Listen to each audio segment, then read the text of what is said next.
Hello everyone! Welcome to another Islands of Magic live stream. I have not been able to play in a while, but it's all good because I've been doing fun Valheim stuff for ValCon. So if you want to learn more about a fan-led Valheim convention that's happening pretty soon, you can get involved and submit your own content or participate and just watch the event. You can learn more about that. Just look at my videos on this YouTube channel or search for Val-Con on YouTube and you'll find some more information about the event. I've been helping out with that, so that's why I haven't been making the course videos and also why I haven't had time to live stream or develop. But I finished most of the work I needed to do for now, so I have some extra time, caught up with the house, and I'll be able to play. And I like playing on Thursdays, to be honest, because the server goes down for maintenance, right?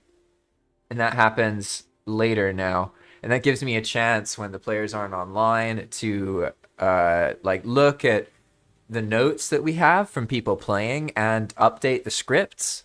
And I've got loads and loads of updates to do for all of the playback. Really, thank everybody who plays Enigma Mode. It's been so wonderful having a situation where people are literally constantly playing Enigma and dying, and there's a public death feed that it has activity in it every day. I don't check it, and then I go back and there's 20 screenshots of how people died in Enigma. So if you want to check that out, you're welcome to join us. The Islands of Magic server that I run is a public Enigma Mode server. Anyone can play on. You can come on an existing character. You don't need to be part of like a certain wave of players in the beginning. Everything's redesigned so that you can just join whenever you want. It's a long-lasting world. I fully plan on running this Islands of Magic server until after Deep North comes out. So I anticipate Deep North will come out either later this year or next year, like earlier next year probably. I think later this year. Like Christmas season this year is my guess, to be honest. But I don't really know. They're like that's just a hunch, okay? It could be next year, so don't quote me. I don't have any like intel on that. I just like assess things based on conversations and the way people word things. I kind of infer like when they bring certain things up and when they don't. So, with that being said, that was just a little bit of catch up. Now it's time to get back into the playthrough. So, it's been a little bit of time since I have last played. So, what I'm going to do is kind of putz around. And what I remember I was doing is I was working on the base, and I kind of had hit a wall in my thinking because I haven't actually started much of the progression for Enigma Mode yet. I've been mostly doing like dungeons and exploring and getting stuff so that I can build this base. And then I started building it. And now it has taken form. And I'm quite happy with how it looks, to be honest. It looks pretty cool. It's like built into this ravine, if that makes sense. So I can like take a minute and explore here. Just eat up a little. And yeah, now there's this, somebody built a path and it went right by my base. So now I have like prime access to the path from this very base.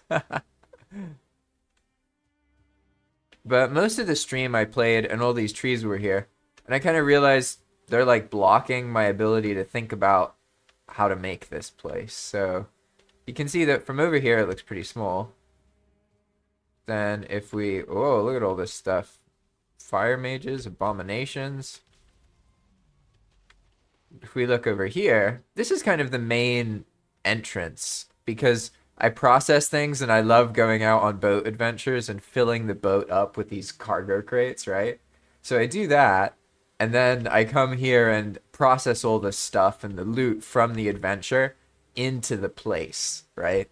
And I built these kind of staircases without thinking much, just kind of into the shape of the ravine as it already existed. And so all this is just a combination of a conveyor system. This is like Dakar's conveyor belt script I adjusted for Enigma. And that feeds up so that it automates the loading of everything you acquire. And then it just ends up getting put out right here, which is right next to basically this holding area that has 3 chests that categorize everything. So I can just kind of like open a cargo crate and then hold E, hold E, hold E, and then boom, everything's stored. So it's really like fast now that I've set everything up, and I can process, could process like hundreds and hundreds of items. The thing is I just run out of space here, so then I go and put them like in other places in the base, basically. That's what's been happening so far. And my plan is to just keep working on this spot, really. Just keep building this base. Because one of the things that I wanted to experience in Valheim, just when I play in general, is that I feel like the game is very tutorialized. So, like, you get everything. It's very... When you first play, it's really good. Because there's this very steady progression of more equipment, more weapons, and then also more kinds of things you can build with. Like, you can only build with simple wood, and then later, once you're in the swamp, you can build with stone, right? And then, you got some core wood and other stuff on the way there. So there's other things, but for the most part, it's very staggered out over time, right? And I think for the first time you play Valheim, that's wonderful. It really functions as like a tutorial. It eases you into the building experience, and that's all really nice. The problem is once you've played many times, I like it when it's more of kind of like a roulette system where you play Valheim and you have most of what is available technically to build, and you're just like, maybe you start out and you're near the plains, or maybe you're near the Mistlands, or maybe you're near the mountain. It's not just always meadows, black forest, swamp, mountain, meadows, black forest, swamp, mountain, meadows, black forest, swamp, mountain. I feel like Valheim itself is such an incredible world generation engine, and it has a lot of really cool stuff.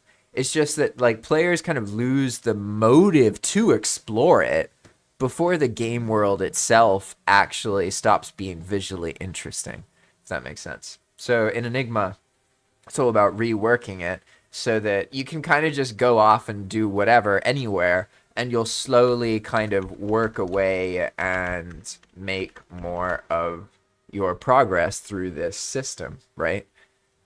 So this is kind of the storyline of this character's playthrough in this live stream series. You can see that there's this weird green thing on the left, and then there's these other empty slots, so to speak, right? I don't know if you've ever read the book Del Toro Quest. It's like this young adult fantasy dragon book series that I loved as a kid, to be honest. So in my head, this is like your belt, and these are all the empty sockets. And each time you kill a boss or something, or you do a boss chest, you get it like fills the socket with color. Does that make sense?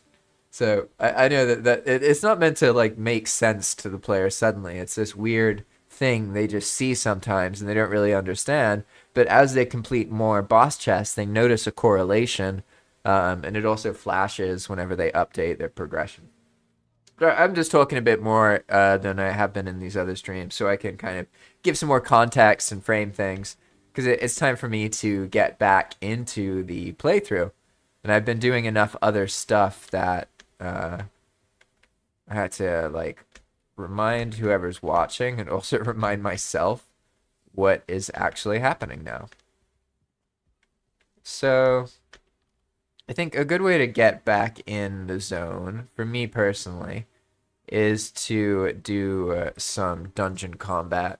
I really, really, really like fighting dungeons. Then I end up getting more loot and stuff. We can see that I'm in an interesting spot. It looks like I died recently because I don't have my sword. But I have like a hodgepodge of random gear, right? But my tools and stuff are still in the Bronze Age. Because I haven't actually like really reached the Iron Age. I've like found small quantities of iron. But I haven't actually like gone into Sunken Crypts and done that. So like really, I'm still like just in the Black Forest pretty much. I haven't even done the Elder Boss chest. So I got a lot more to work on. First things first though is I died, but like where did I die? I have no concept of where I died here.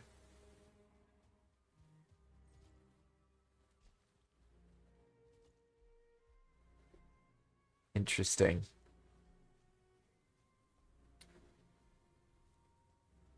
Well, that looks like I died somewhere away from here. Why did I die over there?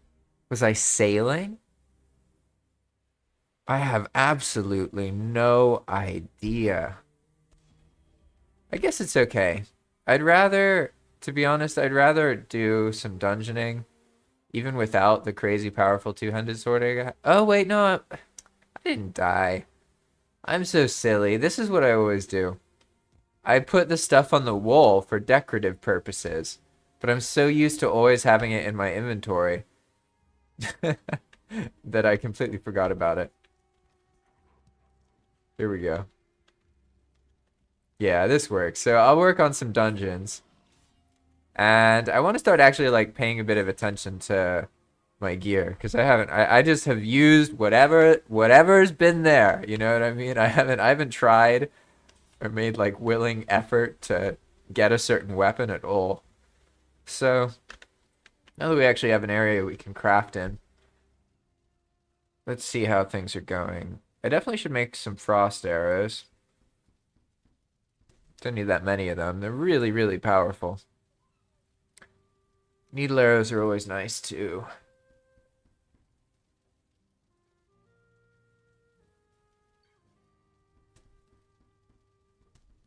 I'm trying to get used to making some kind of armory where I can like build displays for the different weapons and maybe like collect different gear sets somehow. But I'm trying to figure out how I actually enjoyed doing that because I've never done that kind of thing before. I've always just kind of put all the gear in a chest like this, right? So, not really sure, but for now we're going to take silver arrows, needle arrows, and frost arrows. And I have a pickaxe, but I need an axe, yeah. I guess the benefit of using these bronze tools is I can just keep making them. So I have loads of copper, and it's tin that holds me back. This path being here is so perfect. It's hilarious. Alright, so I think I really like troll leather, to be honest. I usually play with troll leather. Well, at least I used to back when I started the YouTube channel. That was kind of the thing I did content about. I would use troll leather and then play with it too far into later game. So I would use troll leather in the plains and in the mistlands, and I found that to be really fun. It's kind of like the Valheim commando.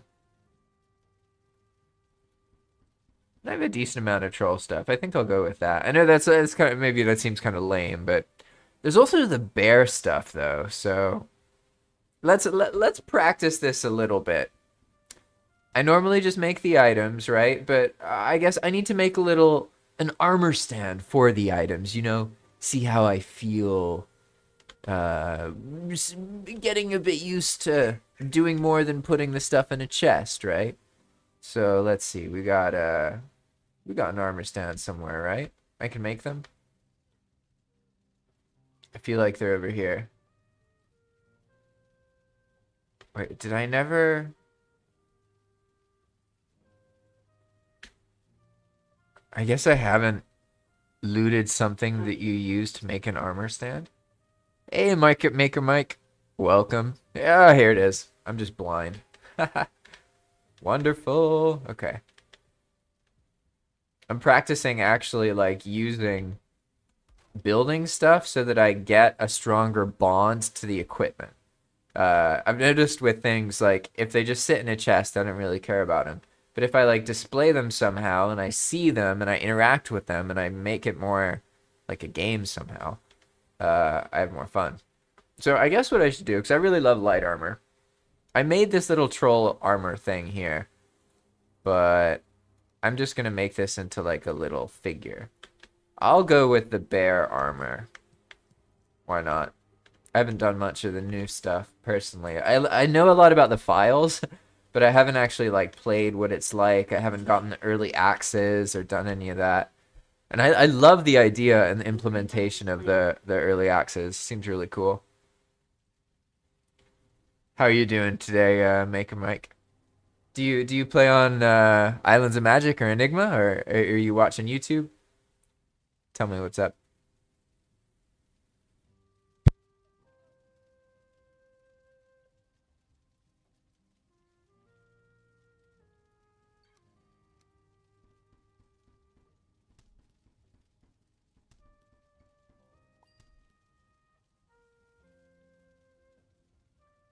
I know in the past I've also when Root Armor came out, I really liked that update because I love big scary monsters that like kill the player mercilessly.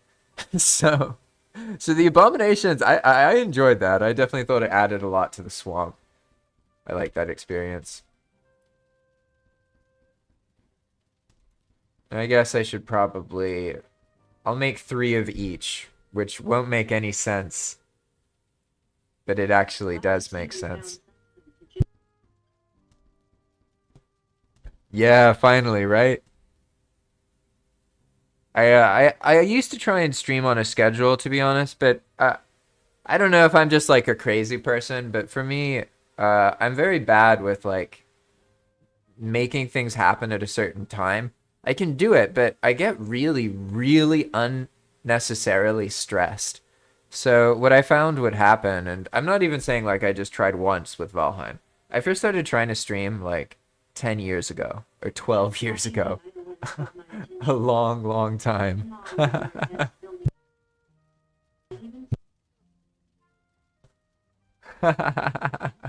Hey, Fire. Welcome, welcome. Yes, totally, definitely planned. It was just building in a ravine. Apparently, if you build a ravine and then you get tired of falling in the water and you make stairs and you have stone, it ends up looking kind of cool. But like, I did not plan on it looking like that, so that was definitely accidental. But let me take a step back. So basically, I used to try and have a schedule, right? So and I first when I first started starting to make content, it was literally, I'm not kidding, like 12 years ago. And it was before The Witcher 3 had came out. And I was streaming The Witcher 1 and The Witcher 2, and I played it a bunch. And that's when I first started practicing. But it just never really worked out. And one of the reasons is because I always tried to force myself to a schedule, but it wasn't until recently that I learned that like what actually matters is that when I stream, I'm able to do it for a while. I'm able to talk to whoever shows up, and I'm able to like genuinely just be having fun and be in a good mood. So for me personally, it's literally impossible to have a schedule because I won't be able to do what is necessary to like do what I want when I'm streaming. 'Cause I don't want to stream a lot. I don't want to become like a streamer. I really love Valheim combined with expanded world prefabs and making these customized worlds. And the best way to spread that is to show people like it happening instead of trying to teach them or explain them. It's just happening, right? And I play it, right? That's the idea. So that's why I've made this kind of combination where I'm developing this project. It's a mod pack anybody can play. You can play it on single player on your own Valheim. You could set up your own server. Or you could join us here on the server I play on when I'm streaming, the public server Islands of Magic. And anyone can join. You just need to get in the Discord and you can find that information in all of the videos. And then you can get the IP recently changed. I won't go too much into that, but my point's that it makes it possible to have this really interesting dynamic with Valheim where you're not just playing, like streaming like I am. I stream what the world, but also the world is influenced by the other players and what they notice and what happens to them. So everybody's experience kind of becomes part of Enigma and what gets developed. And So I find that it really helps me stay interested in Valheim in the long run. It's kind of like how Valheim itself has building and combat and exploration. It's a mix of things, right? It's the same when you're working on like your own project or something and also hosting a world to play it on because you can make content about it. You can work on the project. You can fix problems. You can just play. There's just a more variety, a bigger variety of tasks you can do that move your project forward. And Valheim is just, it's a wonderful game for that. So that's kind of what I'm going for, is showing off just kind of a different way to not just play, but also play and game develop and do it in a way where like, I don't know what Enigma is going to become. I influence it in a certain direction, right? But it's not something that I dictate completely. I look a lot at what comes up organically as people play, and then I react to those things because those should be prioritized. They're the things that happen most frequently, right? Those are the things that people are prone to actually experiencing. So that's just covering some context. And then let's see. So Maker Mike, it makes sense. Making stuff and building in Valheim. Yeah, that's wonderful. The prefab stuff. Yeah, so I have a course that I'm running for free on YouTube. I'm actually on hiatus at the moment. It's not finished. It's like, I'd say probably like halfway done. But basically, when I'm making the course videos, every day or so, I make a new episode and they're like 7 to 10 minutes. And it helps break learning expand world prefabs down, which is this whole project's form, basically. It breaks it down into more learnable format for people. And we've covered, I think so far there have been like, I want to say like 18 episodes or 22 episodes or 23, something like that. I don't remember exactly. But it's covered like pretty much all the basic stuff. So now we're getting into actually like making more advanced scripts and actually making scripts. So the next course video will be about making bomb arrows. So if you play Enigma mode, you'll probably notice that if you have fire arrows, then they look like normal fire arrows to the player, right? Like this is just fire arrow with a fine wood bow, nothing fancy. But then when you actually shoot it, it's a bomb arrow, not a fire arrow, right? So there's also other things like this is a fire, right? And if I kick, the fire disappears. These are scripts. This is what I'm talking about. It's like the magic that gets taught. It's only at 23, huh? That's just the beginning. Honestly, I have a feeling that series will go probably to like 50 or 70, because it works really well to teach like more advanced things that normally people don't pay much attention to. So probably that's what's going to happen. But we'll see. For now, I was doing all the Valcon stuff, and now I'm gonna get back into play a couple sessions, because I kind of like when I play on the server when I'm streaming, I've noticed my session has momentum. So if I stop playing on my character for too long, for more than like 3 or 4 days, I feel as if I don't want to play anymore. But then when I actually come back and play, I get into it and go off on an adventure and have a lot of fun. And then I want to play all the time. So it's like there's these two problems that can happen. One is where I'm tempted to just play all the time, right? And then there's another where that doesn't happen.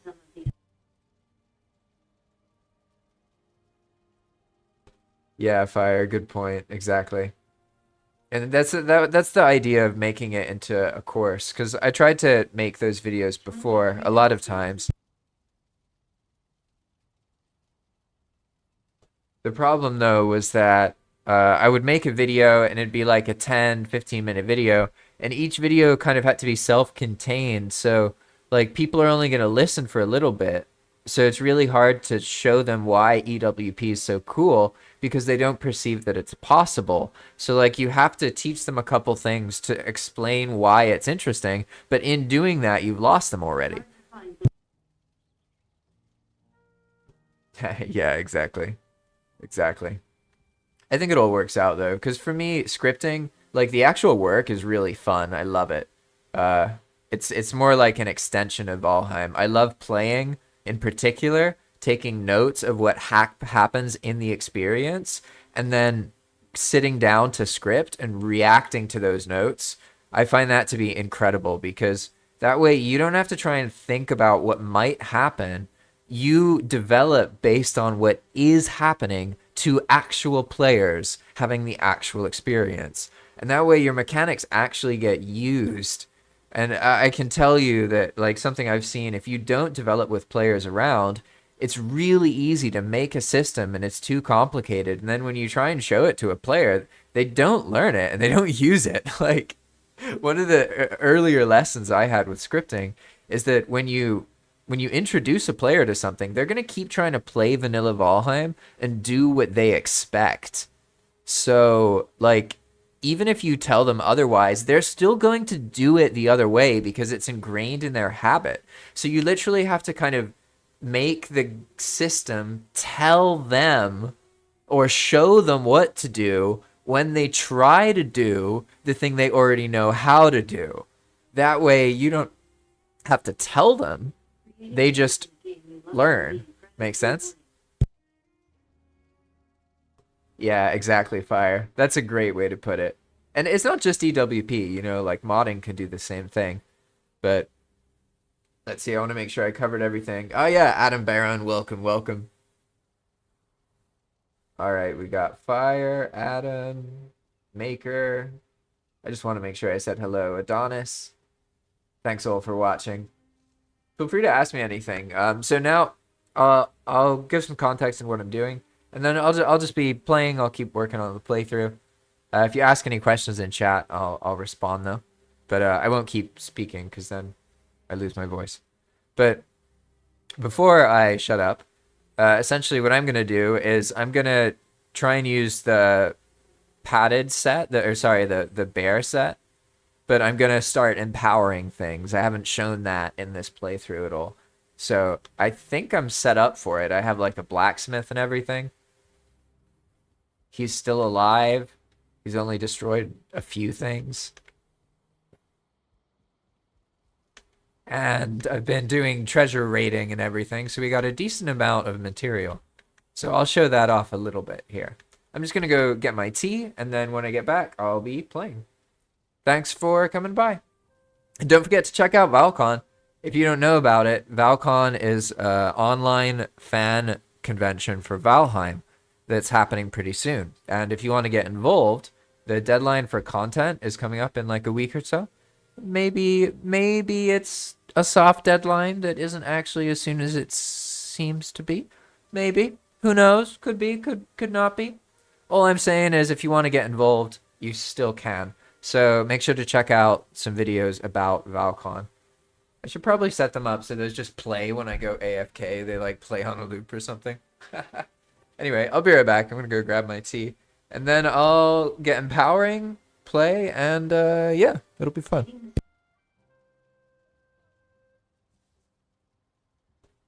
Yeah, you didn't miss much, man. It was a few episodes of me like talking. There's like 10 hours of me talking without the mic enabled.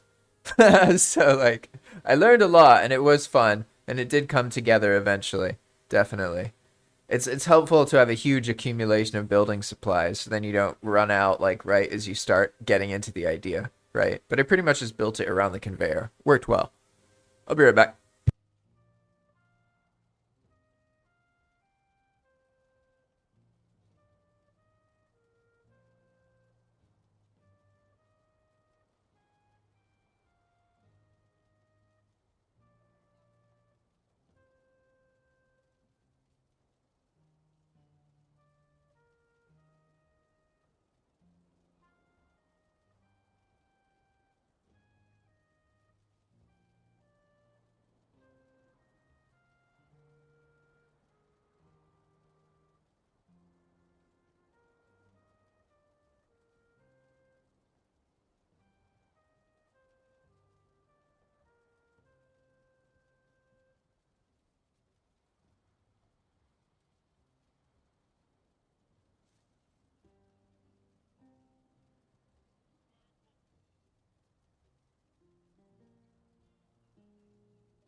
All right.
Looks like I need to go on a mission to find 19 iron. Empowering is a huge part of mid and late game in Enigma, and it's like the key to beating the bosses. So being able to empower weapons plays a big role in the later part of the game. I'll just be putzing around. You'll learn a bit more about how it works, and feel free to ask me any questions. I'll make sure to be quiet so that there's space to respond.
Yeah. Well, sort of. Um, it depends how you're playing. If you're playing on like an Xbox, then your options are pretty limited. But if you're playing on the PC, then there's client-side quality of life mods that you can use. I actually used one, so what you're seeing is already made brighter, believe it or not. Valheim's really dark sometimes. A lot of the time in Valheim is spent dark. But you can use a mod. If you want to, I don't remember, I think it's called like Gamma mod, or it's something simple.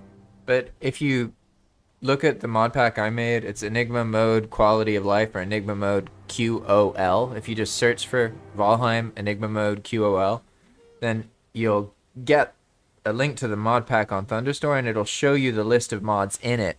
And one of them is a Gamma mod. I just don't remember the name. Yeah, if you check that out, you'll find it. You can change the settings so that it's brighter, or like when it kicks in. Because it doesn't just make everything brighter, it makes things that are darker than a certain point brighter. Sort of. So you can like adjust that point.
Yeah.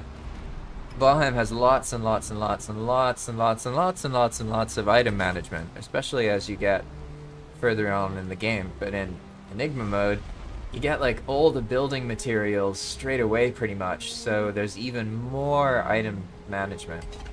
So I can't really like do too much about UI because even this, what you're seeing is just client side, so the UI stuff is from the quality of life pack. It's not actually part of Enigma mode.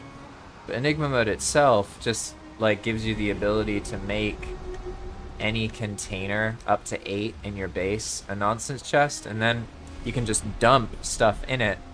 And it helps combat an issue that happens in normal Valheim where you end up with, like, let's say you have 8 chests. You may have like 5 stacks of ashwood or whatever, but you actually only have less than 1 stack worth of it. It just is all in different places, and it ends up making things really cluttered, and then you have to spend time putting it all together manually like this. And I hate that, to be honest. I don't think it serves a purpose. I get that the developers do, and I respect Iron Gate. But like for me personally, the value Valheim serves has like nothing to do with it, like item management. It's, I don't know. I just personally, maybe that's like a on the nose opinion, but so that's why there's a lot of things like that. Also, all the carts you make, all of the boats you make, everything has more storage. So even if you make just like a normal chest, for example, like this one right here, if I make it, then well, I don't know if you can tell, but the normal chests I think are like 4x2 or maybe 5x2, something like that. But these ones are bigger. So every item in Enigma is expanded to be bigger than what it would normally be.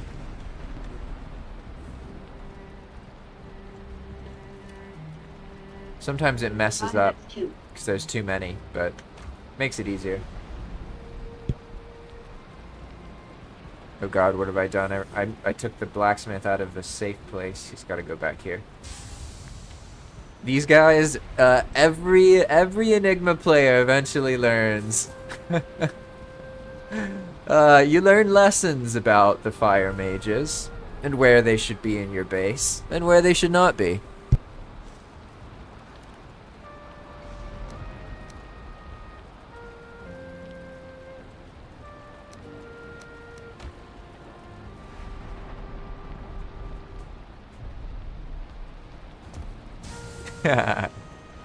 Comfortable chair.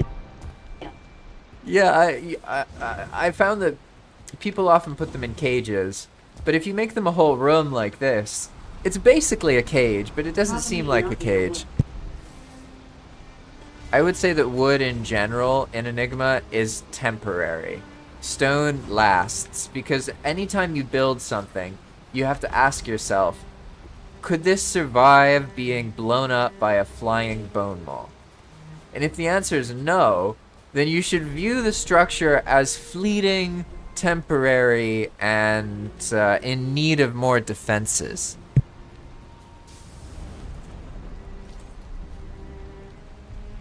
I'm going back to gardening. I'm trying to make like this actually look like a garden. I think the paths, if I like make a structure to contain the dirt, and I do like this lowered path in between it with the stone, I think that'll work. And I can also start taking away or walling up some of these reference walls.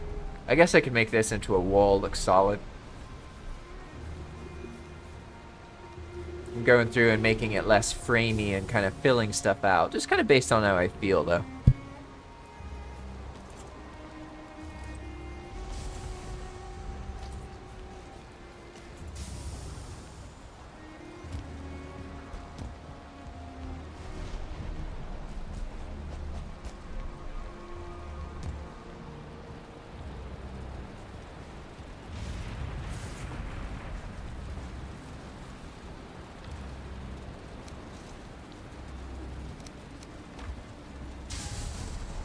Yeah, they're pretty insane.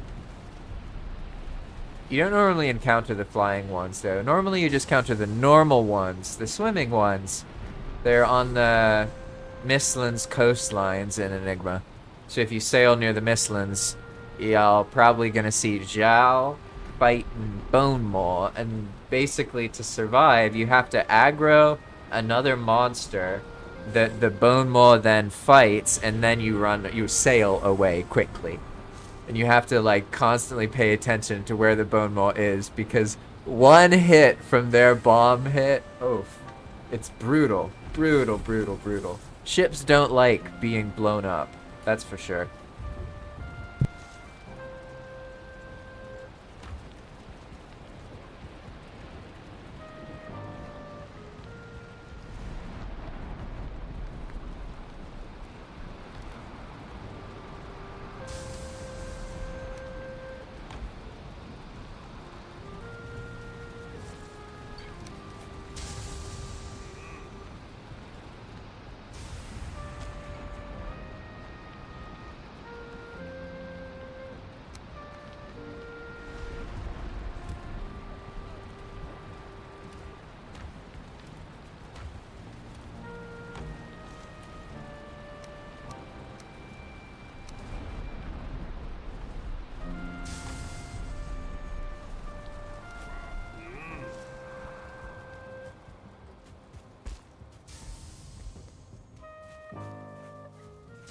Ah, the moment where the negative space feels worth it. All of the time in the dark and the rain.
Aha, so now I can make the anvil. So I was gardening, but also buying time for the iron to smelt so that I can empower things. Because if I have this, then the blacksmith will empower stuff in exchange for a treasure chest. So now I can actually do that. I'm gonna go let the chickens inside. The hens, the ladies need to go to roost, so I'm gonna go do that, and then I'll be back.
All right. Now I'm feeling inspired with this garden. What I'm doing is I'm like raising them a little bit so they look a bit terraced, and then I'll build kind of like little ashwood walls or something, maybe corewood, I don't know what it'll be. And then I'll also build this out because this retains like a circular element from sort of what this was based on. That ended up being somewhere else entirely. I envisioned this would be the like middle tower, but then that became the middle tower. So I'm just gonna make this like a wall kind of for looks, but also to fight on, that protects the garden and also continues the aesthetic of that over there. That's the idea.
That sounds really fun. Whenever I've like drawn stuff in real life, like on paper or in a notebook, that's when I've enjoyed making the build more in Valheim, to be honest. It's definitely a game that benefits a lot from that kind of thing. Even just like simple sketches go a long way.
What would you all think if they put food in the game that gave you more parry strength?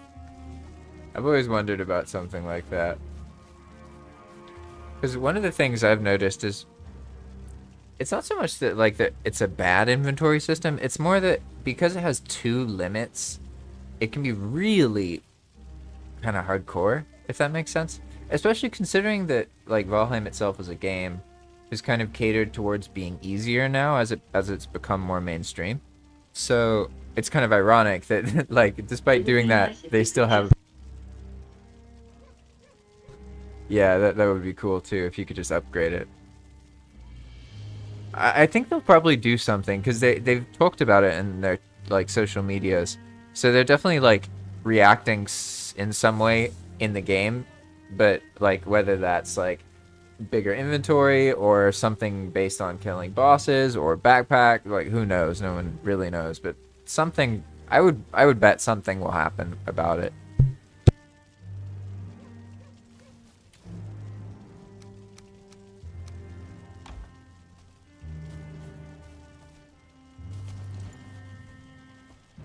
Yeah, that would be cool. Only having 3 stacks of building resources is rough. I need to go get the belt though. It definitely helps. I just haven't. I have no idea where the merchant is.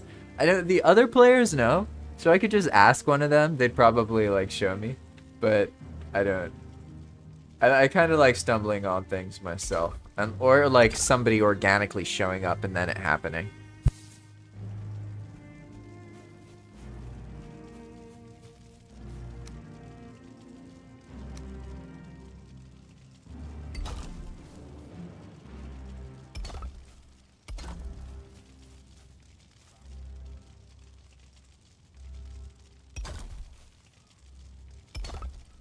Ah, that's perfect. Especially now. Now an Enigma path just goes right by my base.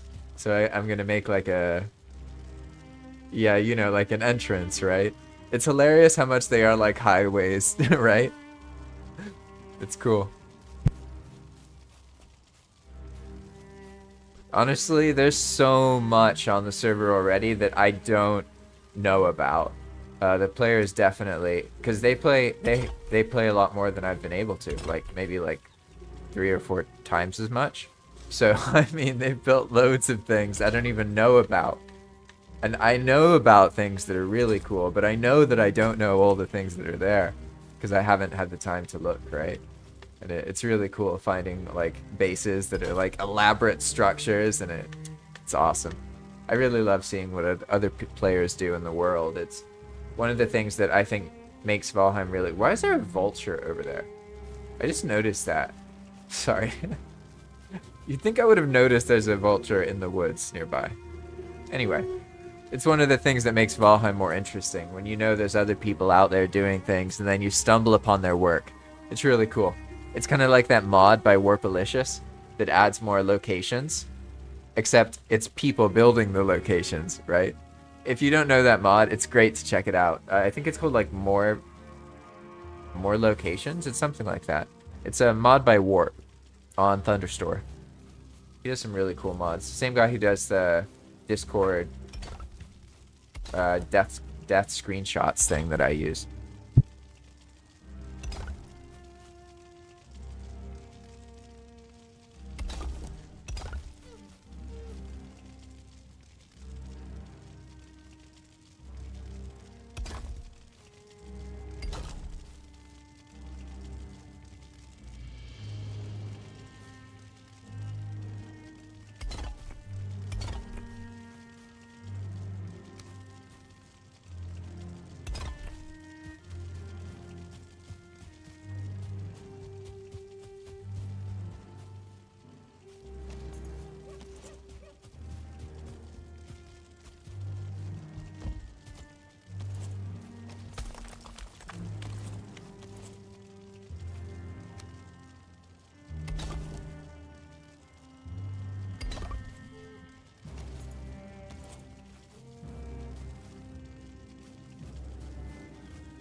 I love those moments after you frame something up and then you add that part that connects it all together and then you get like a cool geometry. I love it.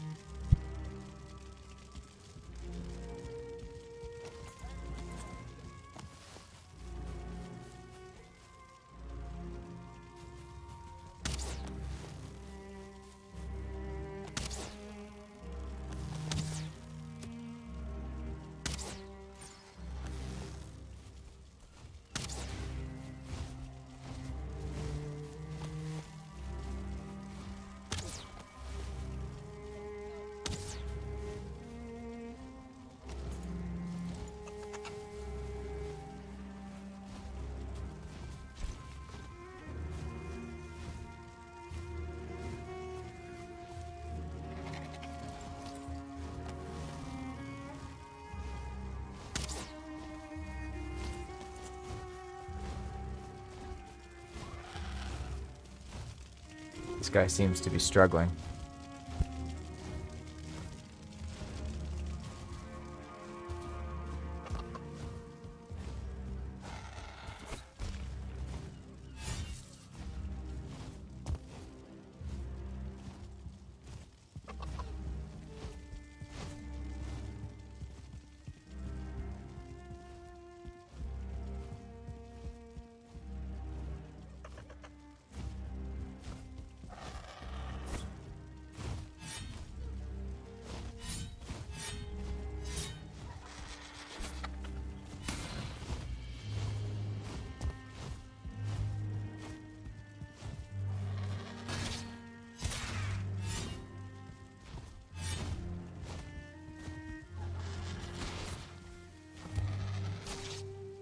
Oh, he got me good.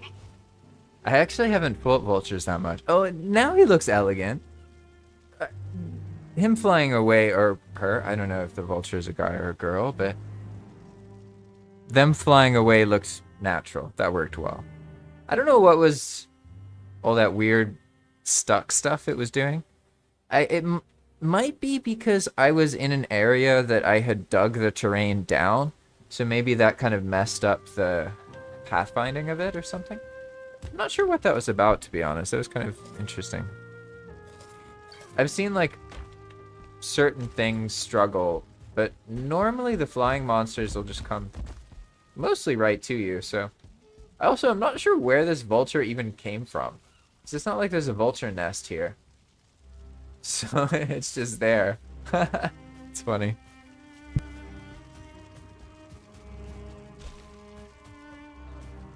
But that brief experience showed me that to actually fight, this needs to be wider.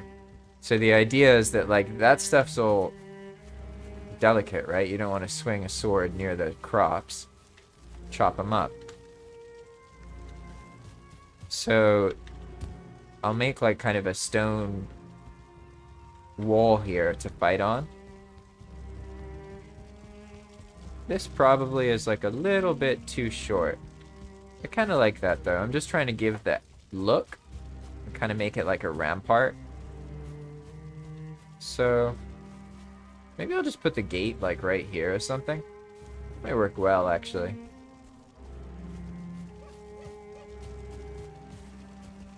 I can always flatten this outside area a little bit if I want it to look taller, right? It's probably all like summon raids or something like that. So I want an area where I can funnel the monsters sort of toward me. We'll see though.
this looks better. Be a little bit easier to fight with twice as much space on the wall.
Yeah.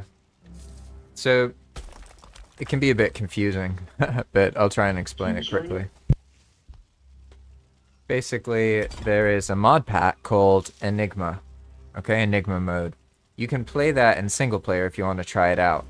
But in addition to that, I run this server, Islands of Magic, which runs that mod pack. So I recommend that you either watch this stream, and if it looks interesting, then you join the public server, because I think the public server is the best way to play, personally. But some people don't like that, like, you have to kind of, like, hide things, because maybe someone will come by and use your stuff, or whatever. That's just kind of how it is. So if you want to hide something, you got to put it out of the way so people don't see it. If you don't like playing that way, probably you won't enjoy it. So then single player is better. It's pretty communal here, so people like make bases and share things and show each other around and teach each other stuff.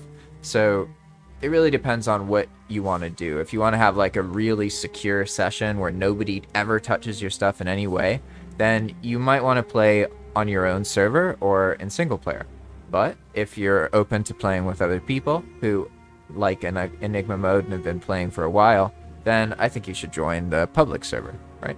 And if you want to join, then all you have to do is find the Discord information to a server called the Poolside. It's in the description of most of my YouTube videos. And then in that server, you can find the Discord, or the IP and login information for this Valheim server.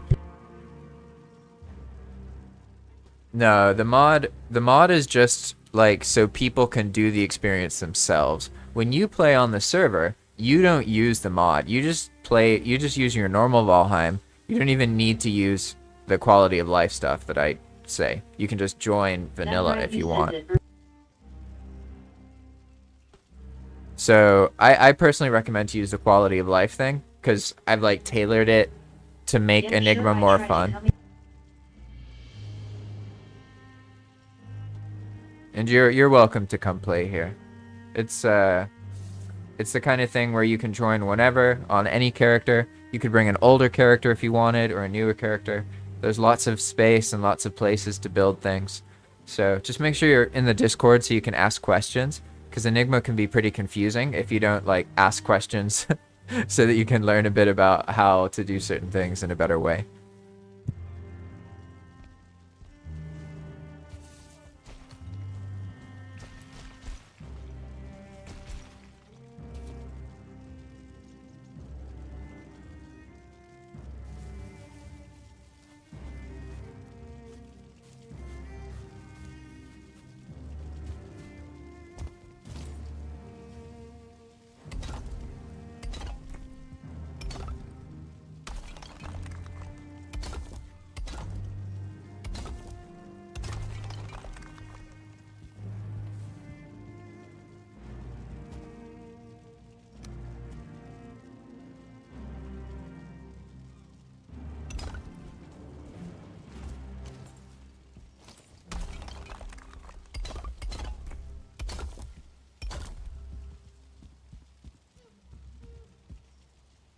Hey, that's awesome.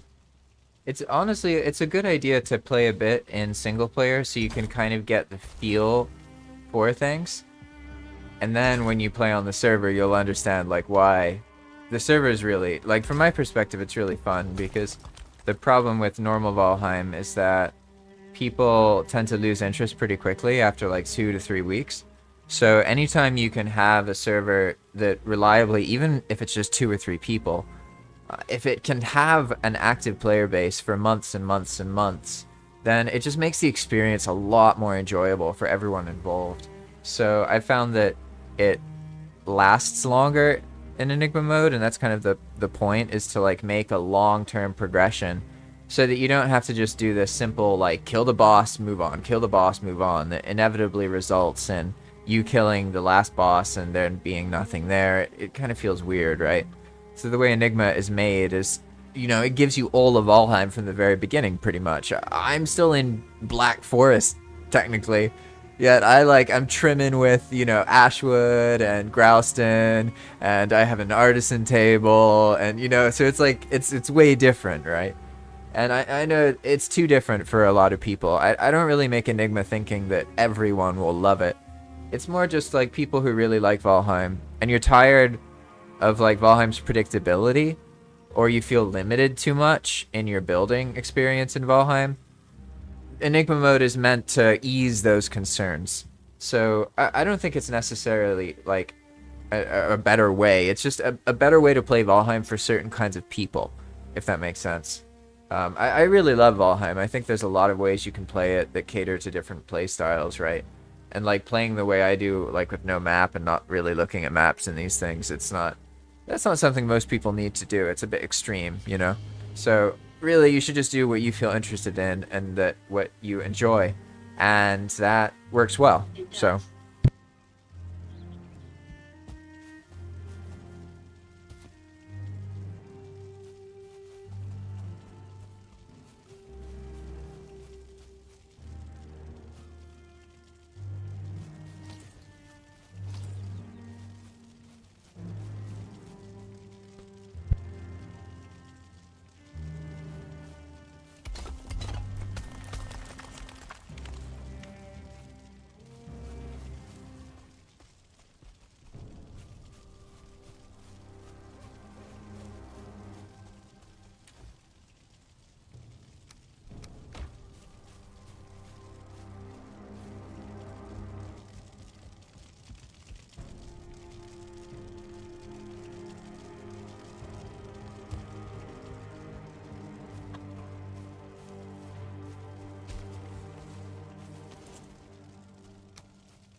Oh, I see. I messed up the wool a bit. I guess that works out. It's one too far back. Because this, I have a feeling this will be seen by something in the future. I feel like maybe I'll make a bridge or something and use that rift. There's that village over there.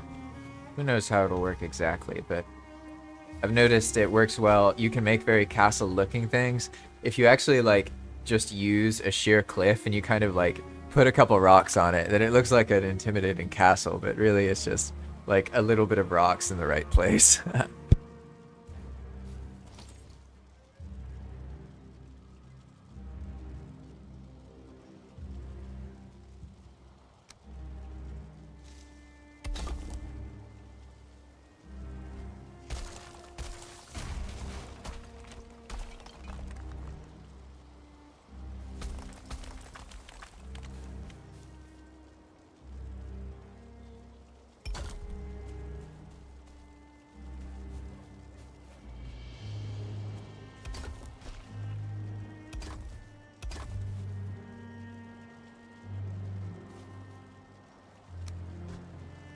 Yeah, the idea is to make the no map experience and no portal experience more approachable for people, because in traditional Valheim, it forces you to sail and progress a certain way, and it makes the no map no portal experience pretty extreme from my perspective.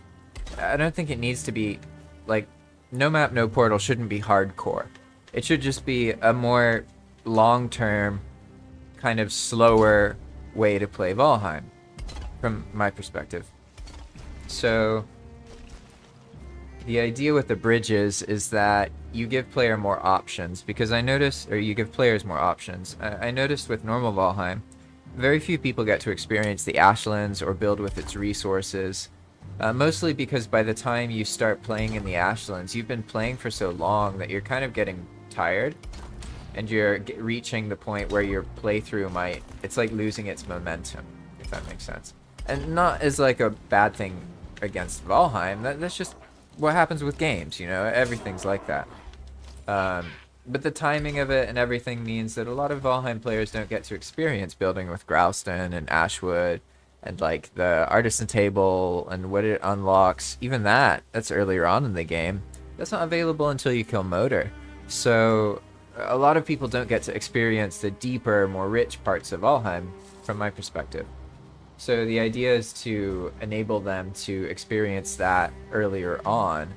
And the bridges allow them to just kind of go where they want to. They don't have to worry as much about progression. They can get to the Ashlands without doing all this stuff and sailing. If they really want to have a crazy experience, or if they just want to join on a strong character from before and play and explore, they can go find the Ashlands. You know, it doesn't force you to join, do meadows, black forest, swamp, mountain, plains. Meadows, black forest, swamp, mountain, plains every single time. The idea is to open Valheim up so you can do more of whatever it is that you feel interested in doing in that particular session, if that makes sense.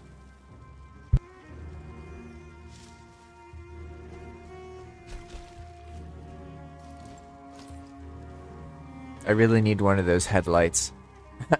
Another reason to go to the vendor.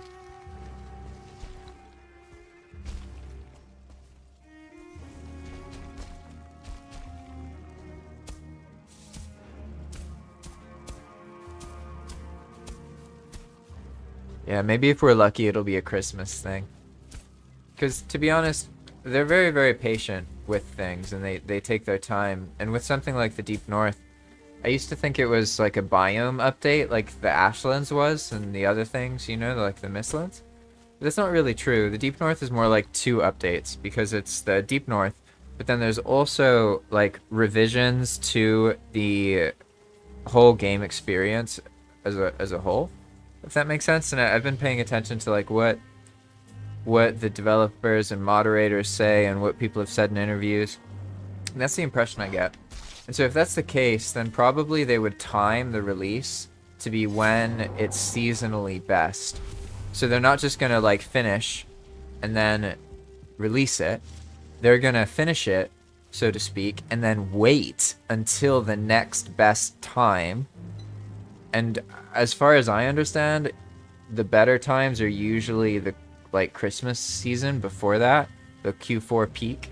In a lot of reasons, that's like when people buy gifts more. It's when people have more free time right after, you know, for winter break and everything, and the holidays. So I would personally, like, if I trusted my gut, based on everything I've learned about the Deep North and Valheim at the moment, I would say it's coming out in Q4 of this year, not earlier than that. But I could be wrong. It could be next year. That would be my second guess. Third guess would be earlier than Q4 this year, but I really don't think that's happening, to be honest. Like, I really, really don't think that's happening. Who knows, though?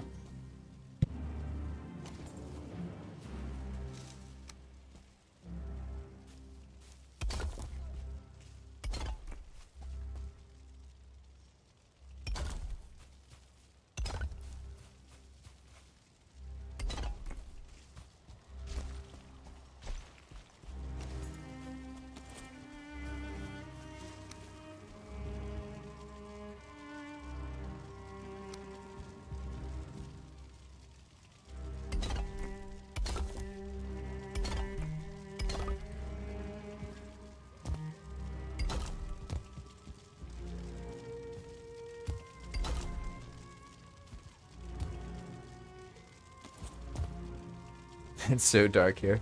I think I'm gonna take a break from building, and what I'm actually gonna do is do some dungeoning. That sounds like a better idea. I have a pretty good sense of what to do here. So let me actually just save these carrots. I've suspended some things in the air from lowering the terrain. Not ideal. But now that I have iron, I can actually do the empowering stuff and do the dungeon things that I meant to do earlier.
Oh god, he's back.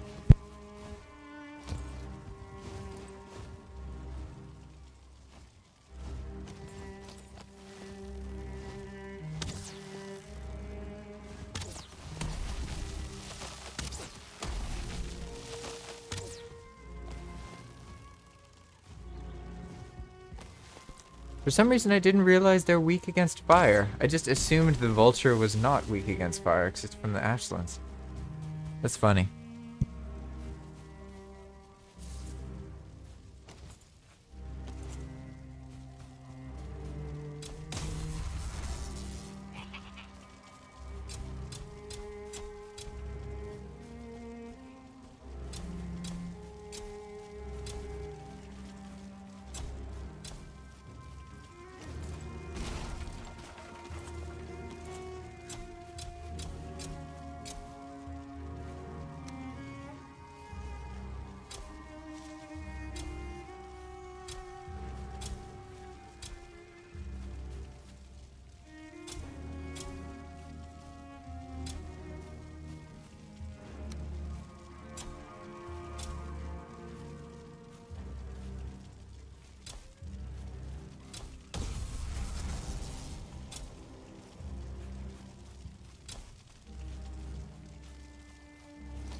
Alright, now it's empowering time. This is what I made this armor for earlier. A big part of Enigma is this sort of... It's like a gambling slash item sync system to make really powerful equipment. And you get these dwarves, Verger, rather, the blacksmith. And once you can make an anvil, then you unlock a special mechanic where you can make a treasure chest, right? So that's 99 coins, 5 ruby, 2 silver necklace, 8 fine wood, and 2 silver. And then you make it near the dwarf, right? And then he tells you like, oh, empowering, okay, toss me your item. So now I'm gonna risk an item. I'm gonna throw it to him, and then he's either gonna double it or destroy it. Alright? So I'm gonna use some of these items already prepared, and I got unlucky. It was just destroyed. So that's why you kind of do it in batches. It's better that way. You have a couple of them, right? So there we go, and I got unlucky, and it got destroyed. I tend to have really bad luck, to be honest. Let's see. Oh, I got lucky. Hey, nice. Alright, so now you can see that I got one level 6. It doubled. It went from level 3 to level 6. So yes, I lost 2 of them, but now I have an overscaled item, right? And you can imagine how the items can get really, really powerful if you keep going, right? They're actually capped in Enigma at level 96.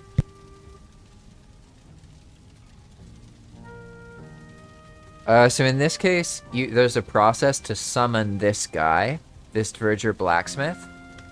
So you summon him by building a forge, and then you build a pile of coins next to the forge, and then you type say, it's like say blacksmith, I think. It probably won't work because this guy's already here. Oh no, I have 2 of them. Oh, that was a bad idea. But yeah, that's funny. That's how you summon blacksmiths.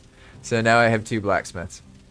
But this mechanic I'm showing you is only available with this specific Verger. It's not old Verger, and it's not any other mobs. It's the Verger blacksmith that allows you to do the empowering. So that's why you kind of have to keep one around, but you have to balance the fact that they're super crazy and they'll blow up a whole base if you like just let them roam and build with wood. So, you know, I'm hoping that this stone structure is good, because then they blow things up and I just kind of repair it every now and then. It's all good. So now, let's see. I got lucky here, and I actually got some armor. But it's, to be honest, repairing the or empowering the armor isn't quite as crazy as empowering the weapons. Weapons are usually more worth it because you can do a lot more damage, and then that makes things easier. I actually already have an empowered weapon from completing like they're basically like these quests out in the wild, or retrieve quests where they're like, I want 50 scrap metal, and you get them that, and then they give you something crazy. So I got this sword that way. So I could risk this. I kind of feel like doing this. Let me just clean up my inventory real quick.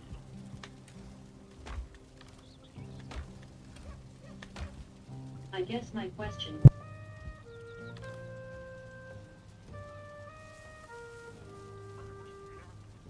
Oh, you're talking about if you, like, do your own thing? Yeah, you could do anything. Anything in the game can react to something else in the game by creating something else in the game.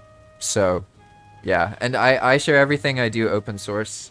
So you can just download the mod pack and then copy whatever you want. I encourage people to do that. I want to see more of what people do with scripts. I think it's really awesome.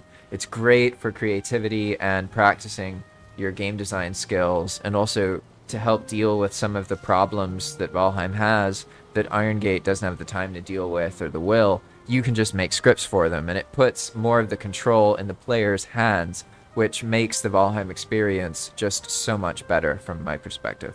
You don't have to wait on Iron Gate. They basically, at that point, they produce assets that you then get to use in the world that you manage. But you don't have to, like, be sad that Deep North takes a while. because you could make any mechanic you can imagine in what's already in the game, and there's so many things you could do. So it just shifts your perspective over to something that's like more about enjoying the game and sharing it with people and making mechanics for your players and seeing how they react. It's a really wonderful experience, and it's something I love. Like, absolutely one of the coolest things I've seen in my life, personally.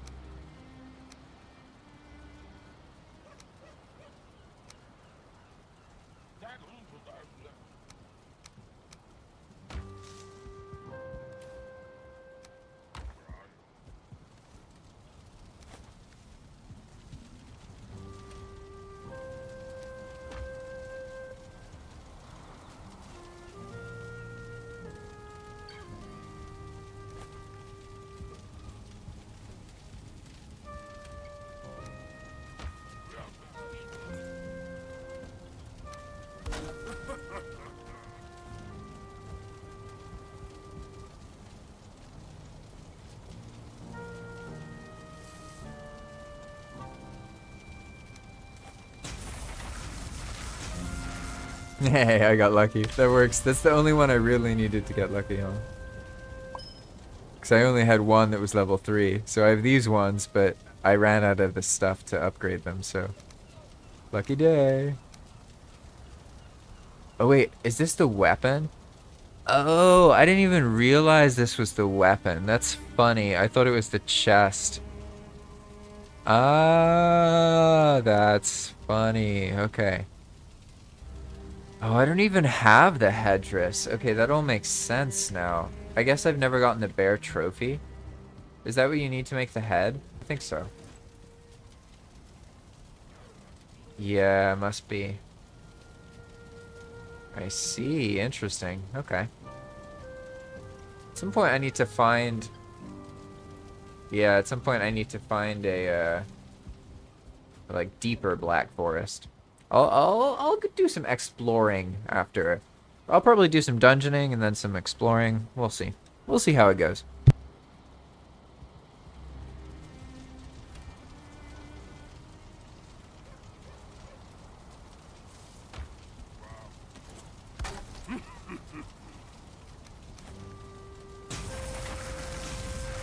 Oh, lucky again. Okay. Maybe now I'm starting to understand why the players like this so much. Honestly, my experience with empowering up until this point was just every single thing I tried getting destroyed. So I got a bit unlucky.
Alright, now I'm thinking, do I risk...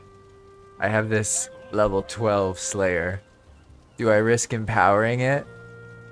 I can't make another one, so if it fails, I lose it, right? I kind of want to be honest, because I feel like it's a little bit too strong. Like, maybe my progression is a little bit not as interesting at the moment because I have this crazy powerful two-handed sword I got from a diverger in the street somewhere. So... we'll see. We'll see how Enigma feels. Let's oh, I need 4 more fine wood, huh? Interesting. Interesting. I guess I can buy a stack. What is it? I never remember. I'm really bad at remembering these prices for some reason. I don't even remember the right list. Alright, 307. Oh, only 370 coins. That's so reasonable. Ah. Some stuff's like 900 coins, so. Not bad. Nice. Alright, so now I have more fine wood. But I only have 2 silver. Ooh, I'm bottlenecked. Right? Alright, moment of truth. I either get the double sword, or I lose it all. Oh, I got lucky again. Haha. Wow, that's really lucky. Dang. That's level 24. That's insane. I guess I can't repair it, but so I'll show you a little trick. This was unintentional, but I left it in because it's kind of like a secret mechanic, and if you know about it, it's very useful. But like in this case, for example, I don't actually have the Black Forge yet, so I can't repair this weapon. Normally that would mean I can't use it as much, but but because there's this tempering mechanic that blacksmiths do, you can build 99 coins, okay? And then you can give them something, and they're going to temper it. It's never going to fail. Well, at least it shouldn't fail. And then if you look at it, you'll see that it now has 3 times its maximum durability as its current durability. So when you temper something, it fully repairs it, and it over repairs it. So you don't have to repair the item until it degrades down again. So that's another mechanic. And this one's cheaper, it's just 99 coins.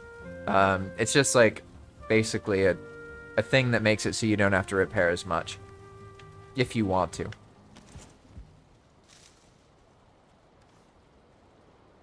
And so, unlike the empowering, which is a gamble, this system you can use just on basic items.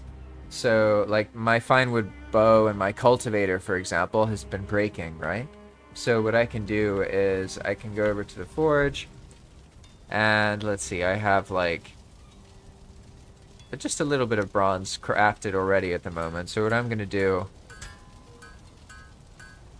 is just make a level 3 cultivator, just like that, right?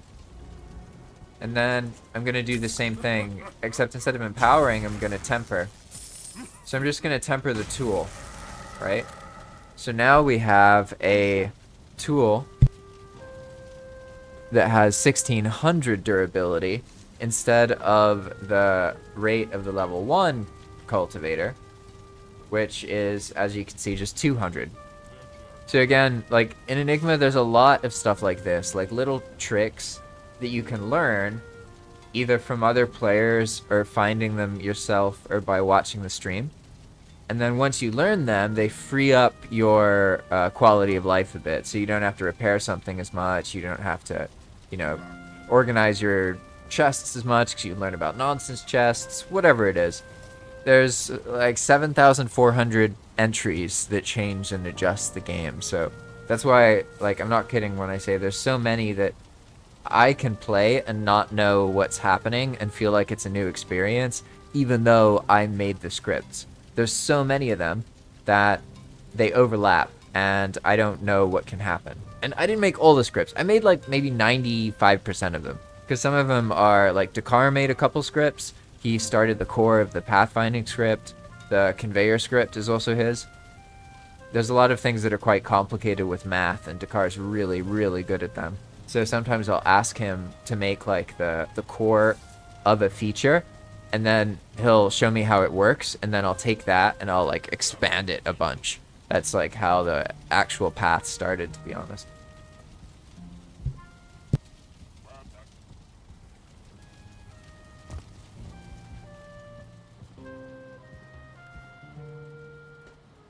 Yeah, I guess I'm ready to... I'll just get ready to do some dungeoning, get some equipment, bring it back, process it, show you how the conveyor belt works, because that's pretty fun. And then maybe do some exploring.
Oh, I didn't realize this was the move. I thought this was the jumping one this whole time. Wow. I've had the one I like too. That's funny.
Alright, it's dungeon time.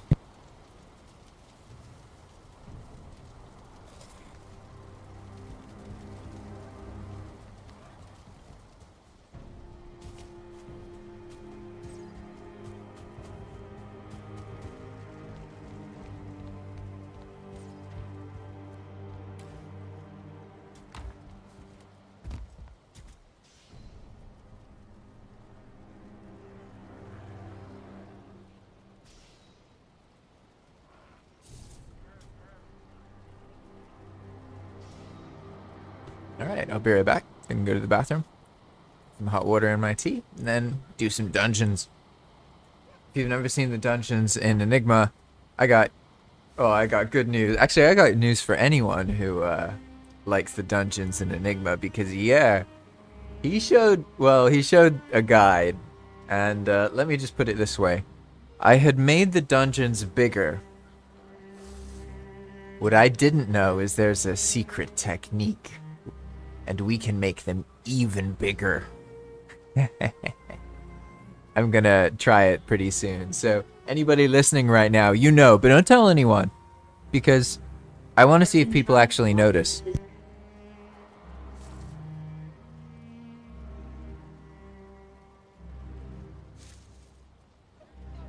Ah, that sucks. You must be in one of the countries affected by the... Discord did that rule where, like, they're trying to prove that they don't have children using Discord, which obviously isn't real, because, of course, a lot of kids use Discord. So they're making it so that you have to prove you're not a kid, right? But obviously that's all classic nonsense. And I think they actually pushed that back recently, like a couple days ago. But maybe you're in one of the places that was affected by that sooner. That stuff's a pain, to be honest. I lost a YouTube channel once because I could no longer pass two-factor because I was an idiot. And I had made my two-factor a Google voice number without realizing that if I was locked out of my Google account, I wouldn't have my Google voice number, right? So as soon as that happened, boom, gone. Dead forever. Never was able to get it back. That was frustrating. I learned my lesson, though. Anyway, I'll be right back. It'll be combat time when I get back.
Yeah, so I think these things are mostly happening in the English-speaking world and the West. So if you're in Europe or you're in the United States or Canada, these are the countries that are like moving towards more strict age verification on cell phone stuff and computer stuff. But of course, there's no way to really do that, so ultimately they're just, you know, being tricky. At least that seems to be what's happening. Like, I remember when I played Neopets, it would ask you, are you 13 or older? And I was like, yes. I was 8. But I learned how to say yes. And I'm pretty sure that whatever they do, the kid will just learn how to get an account with access. So, like, if they do face verification, then the kid's just gonna learn how to ask an adult to do the stupid face thing. And if one adult doesn't want to, they can probably find another one that does, right? So then you get into a territory where, I mean, how are they going to enforce this? Are they going to make it a crime for you to help a kid pass age verification? You know, like it gets really messy really quickly. Hey, Aicho, welcome. It's good to see you here. I saw you've been looking at the stuff in Valheim world editing. That's really awesome. I've seen your creations before. They're really awesome. I'm in the kitchen right now, or I'm about to be. And then when I come back, I'm gonna do some dungeoning. But I've been building, so right now I'm just chilling in the base. It's gonna be a combat experience.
Don't worry, most Valheim players don't speak English as a first language. So it's funny because a lot of people, like what you just said, they'll apologize, but you should understand that most Valheim players don't speak primarily English. It's kind of funny because English is sort of the language most Valheim players have in common. They might know a little bit of English, but if you look at the areas where Valheim is played a lot, and if you look at where new players are coming from, a lot of it is not in the English-speaking world. So I find that usually people are not speaking English. It's just there's more content creators in English. There's more communities in English. So it's easier for people to find and connect with people if they join English-related things, right?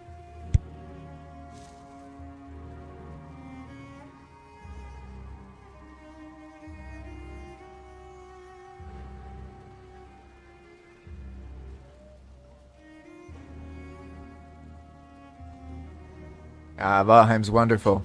So if you wanna check out what you're seeing in the stream, then you should know this is a public server. So you can just join. If you want to learn more about that, you need to get into the poolside Discord server.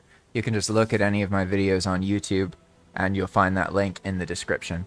But like I said, it's a public server. Anyone's free to join. So what you're seeing is something you can try out. And not only that, but if you don't want to join a public server, you can just download the mod pack yourself and play in single player, and then kind of see how you feel about it. And that allows you to kind of, you know, kind of test the waters a bit. Because Enigma is pretty crazy, I'm not going to lie. It's not what you're used to with Valheim. It's like you get pretty much all the build items like really soon, like within a couple sessions. You'll have an artisan table, and you'll be able to build like things that normally you don't get until way later.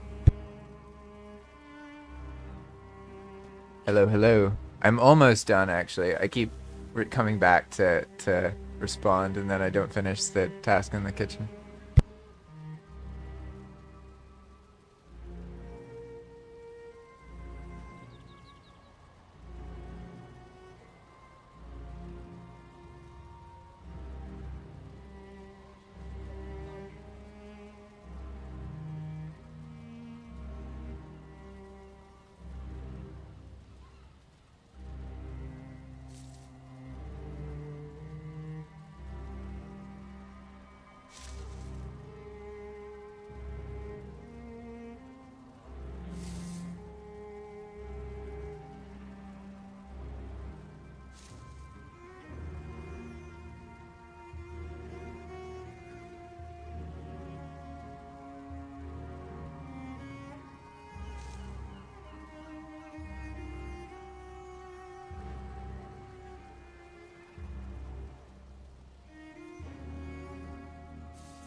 Alright. Now I'm back, ready to do some dungeoning. And this will be to establish a baseline because, as I mentioned earlier, Yere, the creator of EWP, pointed out some trickery that can be done to make the dungeons deeper. And I'm not talking like a bit deeper. I mean like so deep that players get lost in them and don't want to complete them, so you don't even finish a dungeon. You just keep going until you get tired of it. Like, really, really interesting stuff. And also ways to do custom procedural dungeons that are vanilla compatible. So I've always stayed away from that because I thought that it wasn't possible to do it in a vanilla compatible way, and Enigma is a vanilla compatible experience. But it turns out I was wrong, and there is a way you can do it. It's just you have a little bit more limitations. And so now I can actually practice that. It's going to be awesome. Yeah, I did. So, actually the easiest way to find the right place for that is if you go to YouTube and then search for JP Valheim floating island. The video itself, there's two of them that you could find that have the information. Build a floating island in Valheim, or submit your floating island design. So here,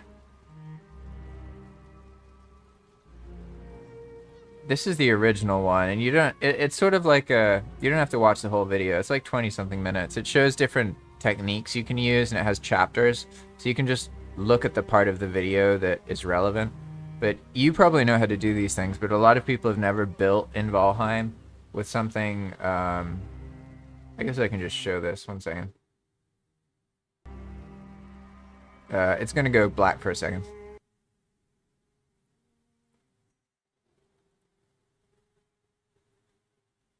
Yeah, so these are the two videos. Build a floating island in Valheim and submit your floating island design.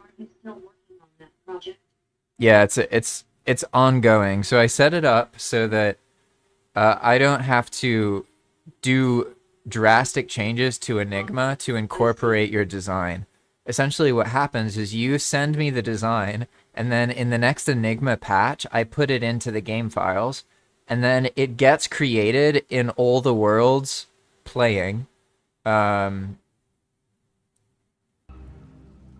Basically, the way it works is that you get close to the island, and then it gets created. So because of that, it's not actually created until the player gets nearby. That allows me to add the islands through the scripts instead of having to add them through some kind of world generation, which would require each person doing a new command every time to add the island. The island itself is actually technically all the same location. It's this like crashed crystal island. That's the thing. You see it, you sail in the ocean, you find it, and then you go near it and you get teleported up into the actual floating island that you've all designed. And there's normally between like 80 and like 200 of them on each world. So every time the player finds one, then basically it's going to roll a chance between all of the different ones that are available and pick one of those. So it's ongoing, doesn't end, there's no due date for that. You're free to build one whenever you want. And it's designed where there could be like 100, there could be 200 submissions, and it's just a chance taken from all that is available. So the more submissions there are, then the less likely it is to be any one submission, if that makes sense, because there's more others. And that way I don't have to like worry about setting up new worlds. I just update the scripts, the chances are updated, and then boom, everyone can find new islands. Alright, got food. Yeah, I feel kind of, yeah, I don't know, like this is so strong. I don't really like the animations of always using a two-hander, to be honest. It attacks kind of slowly. I prefer using a knife. That's my favorite fighting style, but I don't have any like decent knives right now. I have one abyssal razor, but I don't have a bunch of shittin' or something, or chitin. I always call it shittin'. I don't have a bunch of chitin or anything, so I would rather upgrade this a bunch and then just see how far I can keep using it, because I really love using the Abyssal Razor. But for now, I guess I'll just like keep it easier to watch and use the Slayer and just be stupid OP. Maybe I'll get lucky and I'll find some chitin or something. I could go sail and find some, but I won't worry about it for now.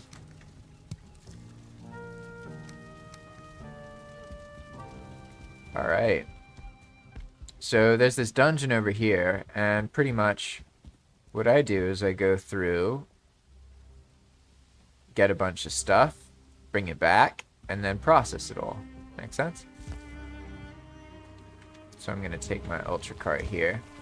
At some point, I'm going to go through and mine this out so that it's like a little bit hard to get through with the carve right now. It's too thin. So I need to like deepen it a little bit and dredge it. Because this little river here, it goes over there, but it's not really that useful. What's useful is it goes right to this dungeon. So it's actually quite convenient. But that'll take a little bit using the hoe, and I don't know if I'll probably do it off stream. Unless I have something to rant about for a while. I'm pretty good at finding stuff to rant about, so could be. Alright, we're good. I'm gonna be smart this time. And I'm gonna go in with a bubble. In Enigma, you get bubbles to encourage melee combat, so you can, as long as you can survive one hit from the enemy, you can block. And it's kind of hard to tell it's there, because I use a no UI thing, but if I keep doing this and you look in the top right, you can see I have a magic barrier. So what happens is you get the bubble, but then it removes the visual of the bubble. And I know that's confusing, but trust me, if that doesn't happen, you spend the entire game as a melee fighter looking at that bubble, and it's a pain. I don't like it. So I like the idea is to make Valheim fun to play in melee, even all the way into the Ashlands. So you get like these crazy superpowers, right? Like, especially right now, because I have a super empowered weapon that also upgrades its oh no, it's just to block armor. Okay, that makes sense. So by blocking with this, it's like a pretty strong shield because of it being stronger, but it's not like an infinite shield, so I can still die. But you'll see what happens. Like as I play, a lot of crazy stuff will happen in the dungeons, and I'm so hyped because now I can make them even crazier. So I might work on that soon. I don't know. We'll see. We'll see how it goes. For now, I'm just gonna play here. Feel free to ask about the dungeons or anything. I'll be around.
Oh, nice. This one's good.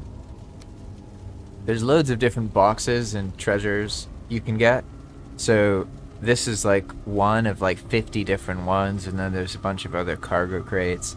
You may see those sometimes. You'll find a cargo crate and it has like 1,000 wood in it or whatever.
Yeah, you still have to gather like building resources and everything, and also do farming. It's just there's ways to get everything way faster. So you don't have to like spend a long time farming wood or stone. You can like get coins and then buy 900 of it. Whoa, shit. That kind of thing.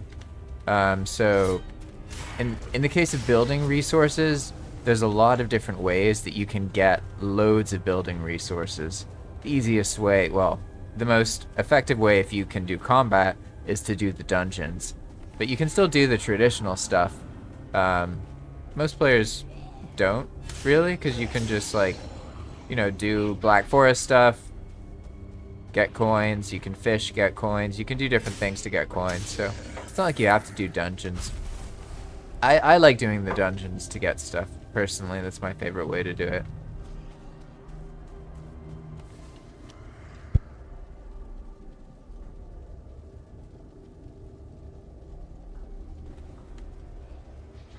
Food-wise, it's pretty similar to what you're used to.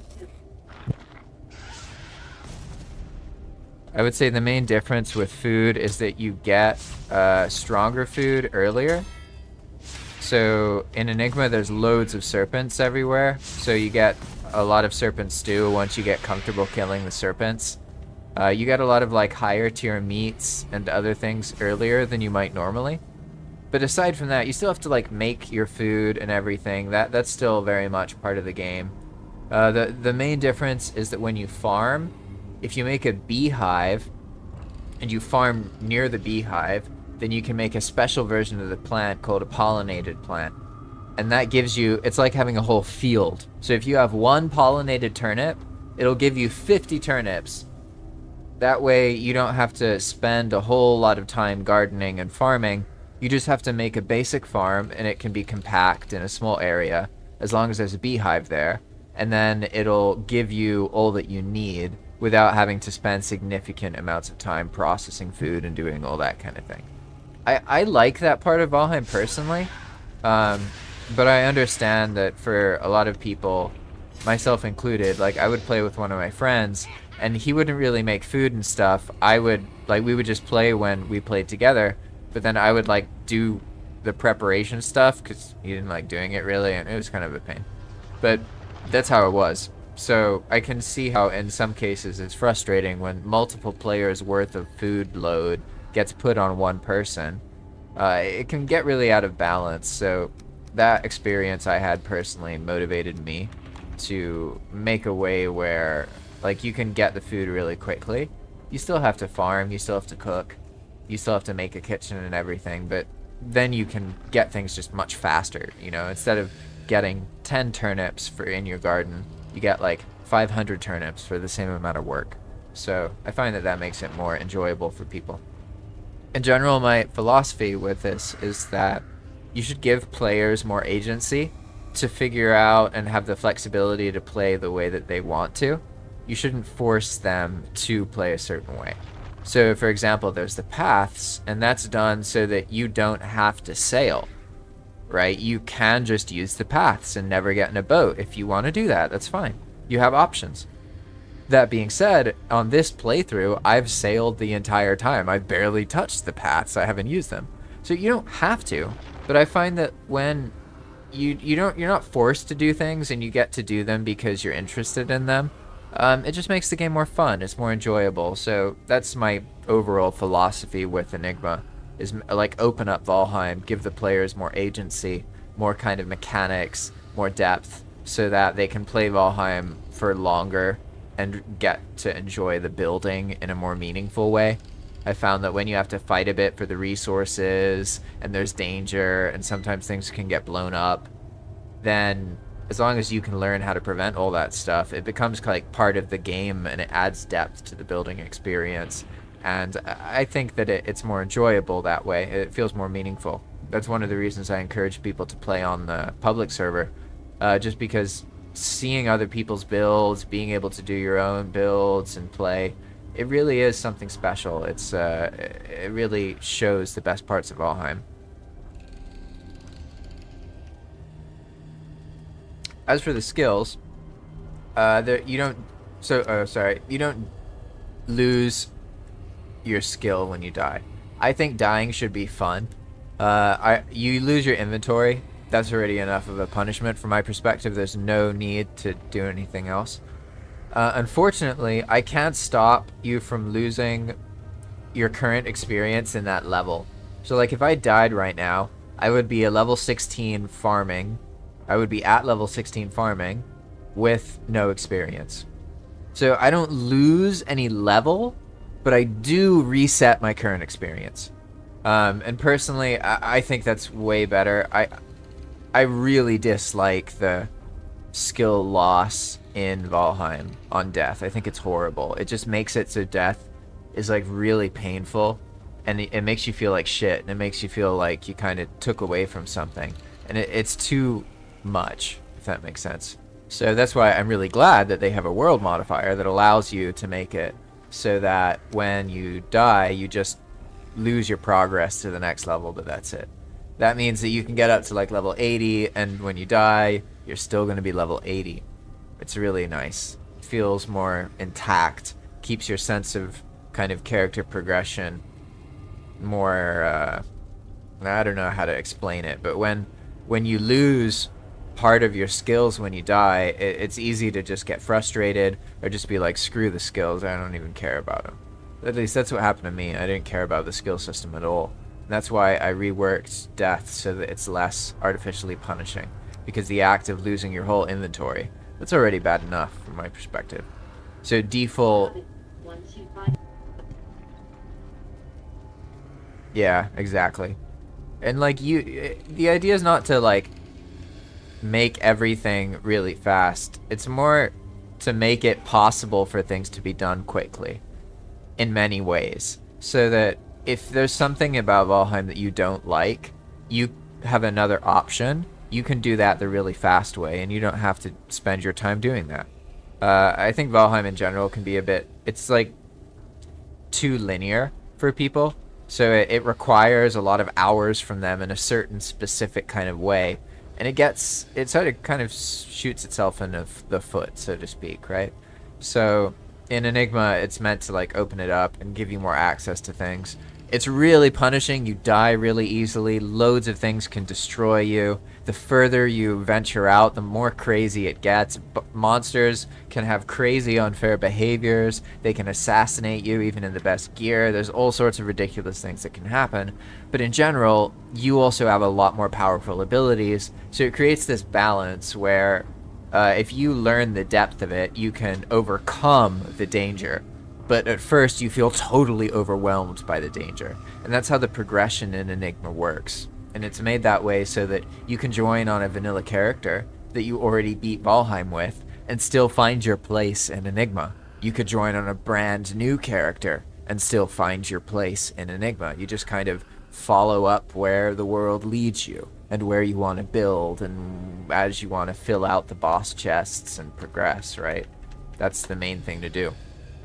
I haven't really gotten into that much in this stream, but I'm getting close to it, to be honest, because now I have a base and I can start going off on adventures for like each stream. And like sometimes I could do a boss chest, I could go off sailing, there's all sorts of stuff. I really recommend sailing as well because the boats are faster in Enigma. But now I'll show off another thing that you do. So basically you're in the dungeon, let's say you've cleared most of it. Now you have this dungeon barrel and it's full of stuff. So pretty much you use the dungeon barrel to go outside, and then it's good to have a cart or a chest. And what we're gonna do is actually reset the dungeon. Look at that, fire mages being fire mages. That's just what they do, don't worry about them too much. So we're gonna fill this cart up.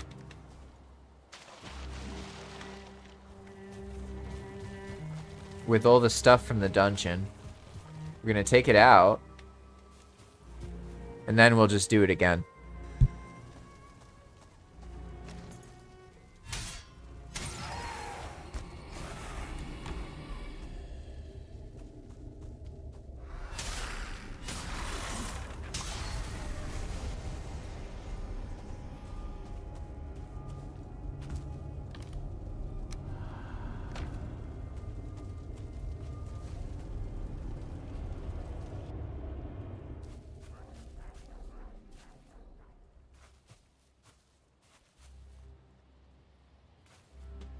If you want to learn more about the server, you're welcome to. It's a public server, and also the Discord information, if you want to actually do that kind of thing, is all available. So you'll be able to do that. Just find the information on the description in the YouTube videos.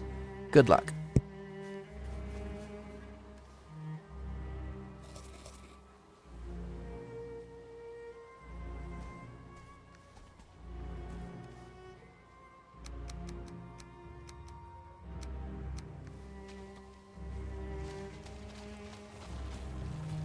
So one thing to keep in mind when you're going to reset a dungeon, you need one of two things. You either need 999 coins, which I don't have at the moment, but there is a diverger right there that I can sell things to. So I would get it, right? Or you need 3 of any gemstone. So right now we can see that I have 5 of each from that treasure chest I found earlier. And I'm actually going to use 3 jade. And we'll put the rest away. You need to make sure it's far away from the dungeon, because the dungeon's going to respawn, so it'll delete anything that's there and destroy it. So make sure you don't have it right at the dungeon entrance. I'm going to refresh my soul a bit here. What's this guy? Ah, yeah, he has the Axeman mount. It's a really good one. Alright, anyway, so now we take our 3 gemstones, we just toss them at the entrance, and then we run away. Basically.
That was one of the tiniest dungeons so far. Good thing I got those gems in the earlier one. I could just reset it again.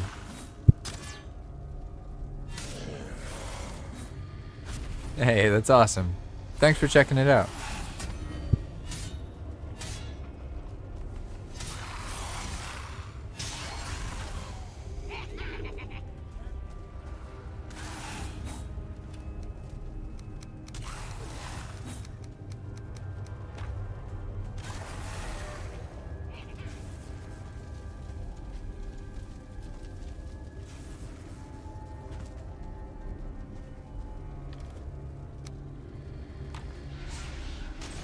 Alright, now, that was a tiny one, but that's okay. I'm going to reset it one more time.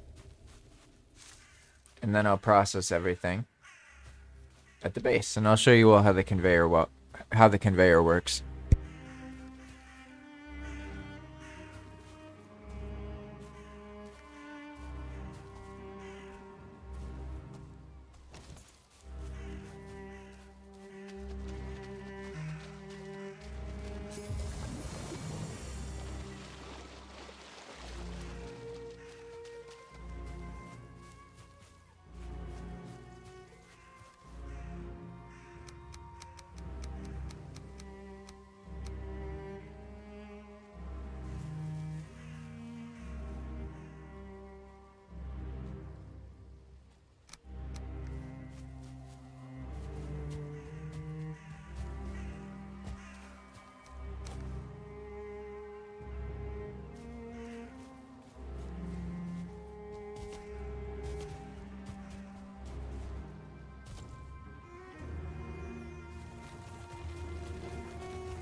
Oh, some spice. Cool.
Hey, a lantern.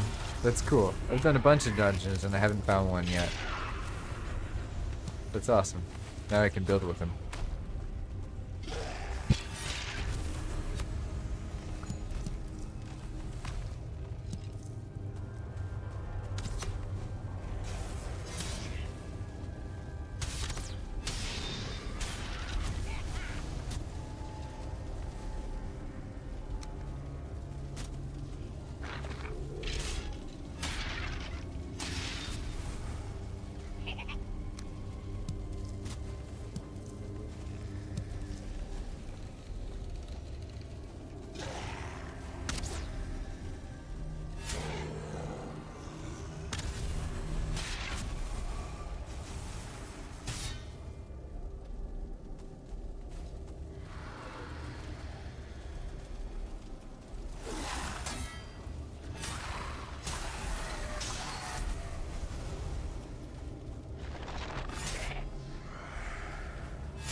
Oh, behind me. Damn. You see, even with this nice sword, still wrecked. That was awesome, though. That's the kind of thing, like, for me, that's when dungeons function. In normal Valheim, it's kind of like there's just these kind of almost like tutorial-y dungeons. Especially the burial chamber, the first one, the crypt. It doesn't really get more than that, right? But as you saw there, I got comfortable. I feel like I was very strong, I can handle this, and then it's like boom, hallway with spawner, with spawner, with hallway, with spawner, loads of monsters, multiple twitchers. I died. I didn't even see the monster that killed me, it was behind me. I really can't wait to start making the dungeons even deeper. I love the idea of like the dungeon being so deep that you can actually get lost in it. The trick that Yer showed is that apparently the dungeon's depth isn't basically it's limited by the number of vertical rooms. So if you increase the chance of the vertical rooms that go up and down, then you can make the dungeons look way different, because instead of just 1 or 2 level dungeons, you can have like 5, 6, 7 level dungeons. It's nuts.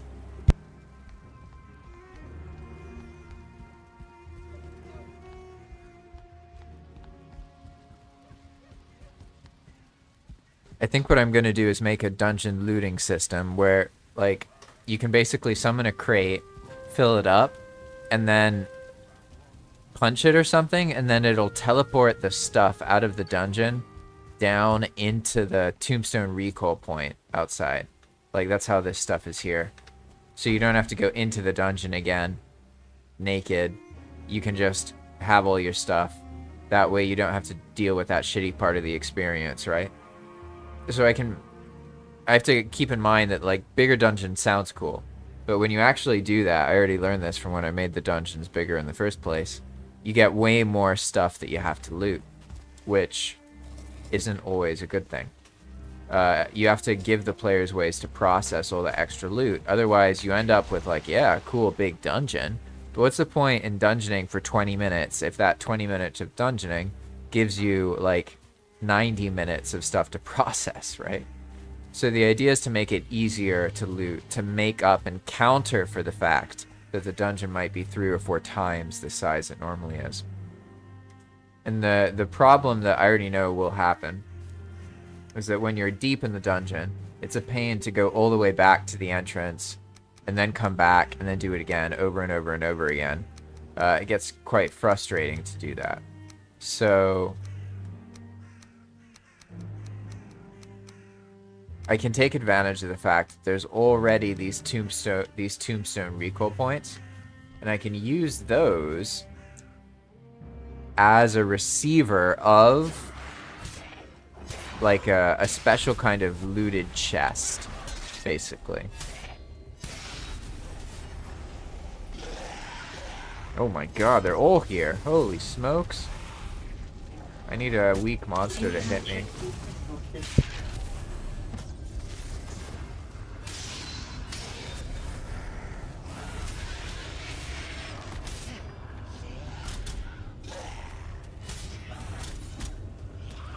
I looked away. Oh, that was awesome. This is the kind of thing I love. So here's my current idea. I'm pretty sure that this will work, but basically I'm going to give the players a command so they can summon a special chest only while they're in the dungeon. And then they fill the special chest with their inventory. And then they punch the chest, and then the chest will get moved to the recall point. And the recall point is this thing out here. So whenever you approach a dungeon, it'll spawn a recall point. And then when you die, your tombstone gets moved there. But it's safe. It's far enough away from the dungeon that it won't get deleted by the reset. Make sense? So what I can do is just have it so you stay up in the dungeon. You don't have to bring anything down. You don't have to teleport back. All you do is make a special chest of some kind, and then fill it up, and then punch it, and then boom, it'll get sent outside. So then you can stay in the dungeon, keep exploring, keep going, even if it's a really deep dungeon. The more you loot, every time your inventory is full, you just load up a chest, teleport it out, and then you get to keep exploring. That's the idea. I think that'll work pretty well. And it should be pretty simple once I show how it works. You can already do something fairly simple, so I'll show you what I mean. Maybe you haven't seen me make cargo crates, but in Enigma, players can build the cargo crates that you get when your boat gets destroyed or your cart. Except they're way stronger than what you're used to. So they're invincible, actually. So if I were to go, for example, like over here, this is the 1 by 1 meter piece, right? Let me just give you some more light here.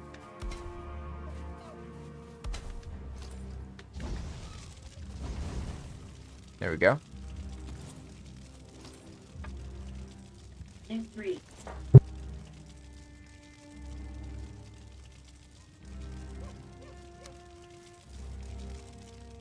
So you can just use the snapping for the corner so that you can just keep building them in the same place. And then if you build 10 of them...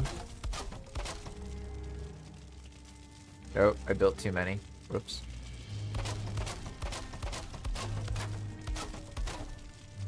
There we go. It'll spawn a cargo crate. And the way I did it, it's like spawned into the terrain.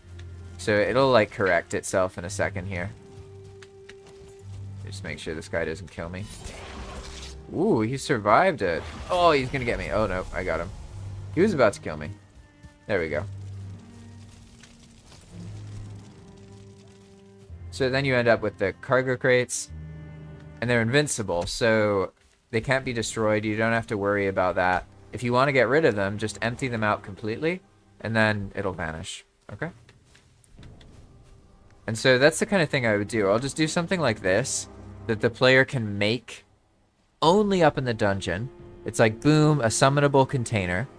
They use it, they punch it, and then it gets teleported down to safety outside of the dungeon. And these recall points are always, they're made when you walk towards the dungeon. So it's always going to be somewhere the player has already been. Make sense?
Oh, the fire got me. That must have been a 2-star circling.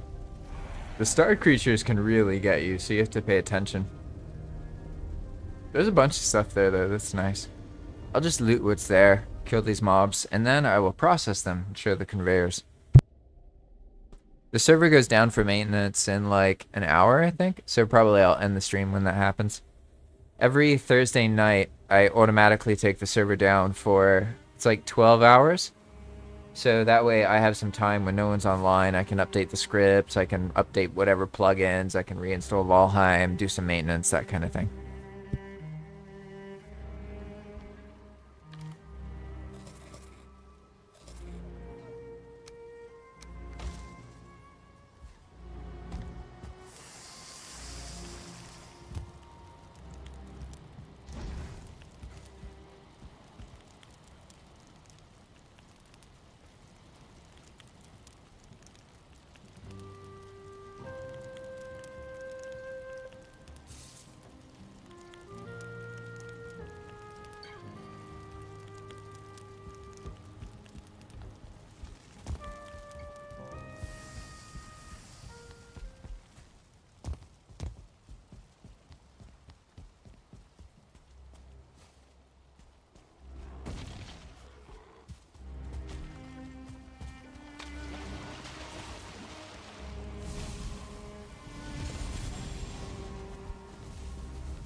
Jeez, that third thing was insane.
That was intense.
Yeah, so this moment is what I'll make a mechanic to try and deal with. I don't think it's kind of a pain, right? So the idea of deeper dungeons is nice, but the reality of having to loot all the stuff is frustrating. So by having a command, I can just be in here and I'll be like, dungeon chest or whatever. I'll make it something easier than that. And then you'll get a box, you fill the box up, punch it, and then boom, it goes downstairs. That way, you can more easily deal with, oh shit, this guy's gonna get me. Brutal. That way you can more easily deal with challenging stuff. Having a lot of loot.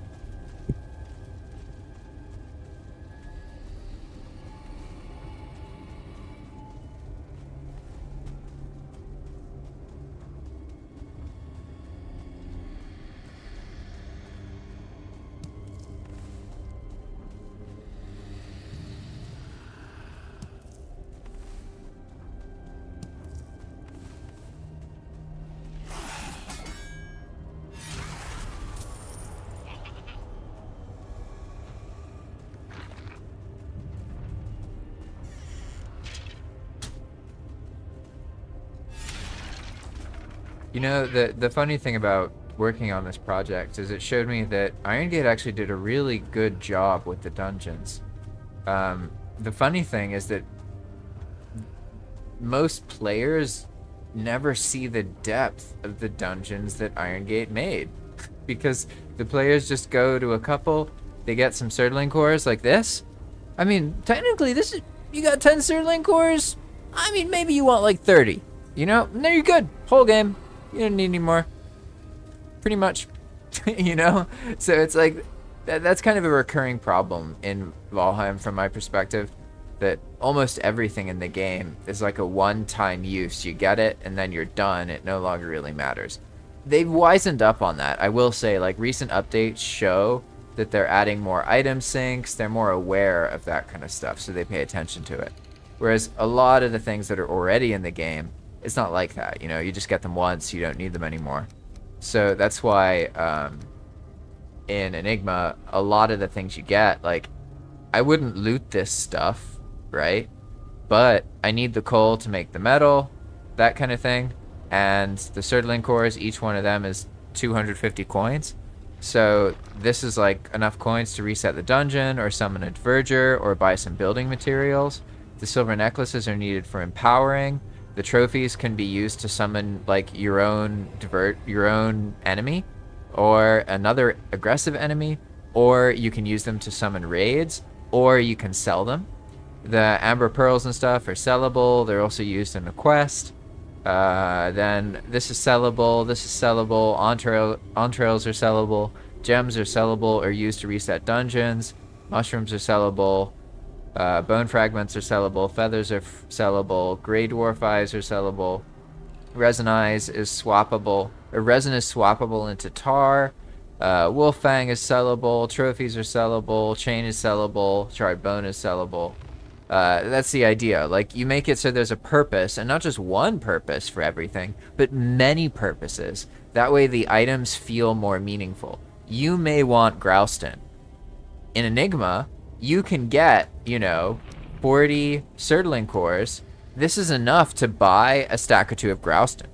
So you can sell this to a Verger, and then purchase the Grouston from the Verger. So once you learn how to swing it, it makes it so that like anything you do in Valheim, you can make it relevant to getting what you want to build, That's the idea, at least. Now, though, I think I'm just going to loot what's already here. Otherwise, I'm going to be in here forever, to be honest. I'm excited about the dungeon thing, because in theory, all I have to do is increase the chance of one room happening, which is very approachable from my perspective. I can increase the chance of one room doing a thing. That sounds really easy. It's not like I have to make a whole complex script. I just have to try something out, see what happens.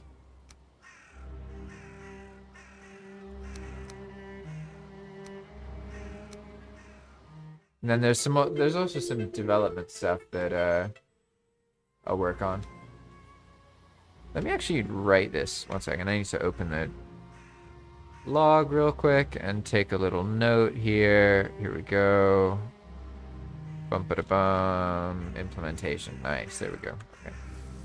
So make dungeon chest system spawns a chest that gets teleported down to the tombstone recall point. Nice. Okay, cool. I was just putting that in the development tasks. I make a list of the things that I'm going to develop, so that way when I sit down to develop, I can just do it. I don't have to like think like, what am I going to work on, and then figure it out. I just go down the list.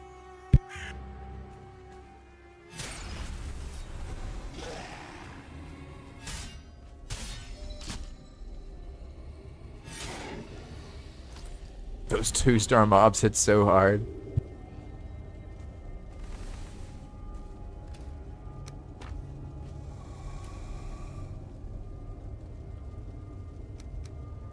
I guess the coal, I don't really need to take all this coal. I got lots of coal. That's probably what I'll leave. That'll give me enough space for the other stuff.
Alright, now it's time for the fun part. Processing everything in the system that's already set up to process everything. So now I just have to make sure that what I have in my inventory doesn't weigh too much. There we go. Should be good here. So I can just leave this. And so this system works whether you come in with a boat or a cart. Normally for this playthrough, I've been sailing around in a car full of cargo crates, which are now on the ground, but that's fine. So basically I pull up here. And then, yeah, I could just, you know, try and take the cart up. It's boring. I'm not going to do that. What I do, I kind of have to have some crates set up ahead of time, and I didn't do that this time, so forgive me. But you, like, make a bunch of these, so here we go. I'm just going to keep doing this. I think I'll probably need, like, 6 or something.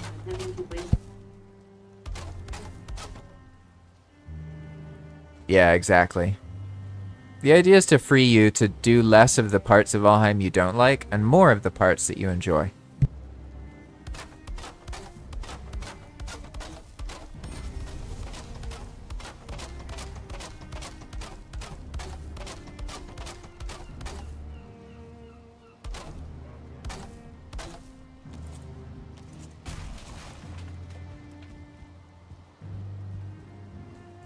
That actually worked really well. It just like flings them all right next to where they need to be. So now I've made all these, and I'm going to transfer the items into these.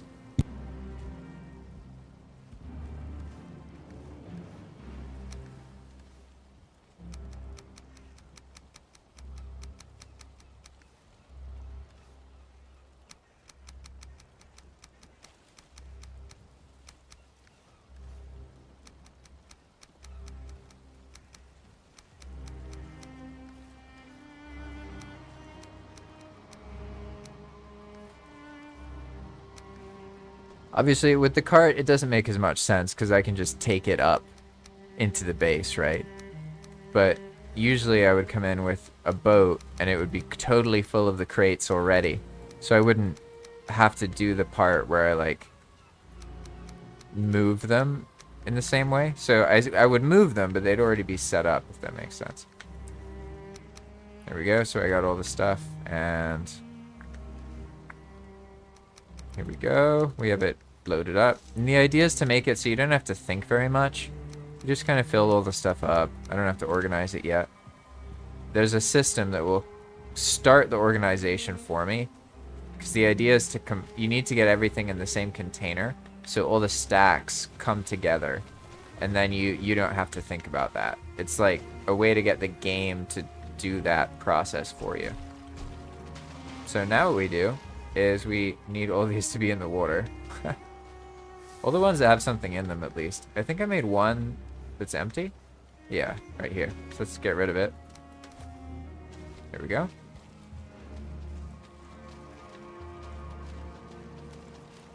So now I just take these over here to the conveyor. This is the fun system itself. And let's make sure we have a foreman nearby. Yeah, the Dakari foreman, he's up there. So we're going to start the conveyor. All good, it started. Okay. And now we can load these crates. And they just get, like, taken away, basically. Usually you have to push them up onto the actual thing itself. So this one, now that I push it there, it'll probably go. Start getting these, though.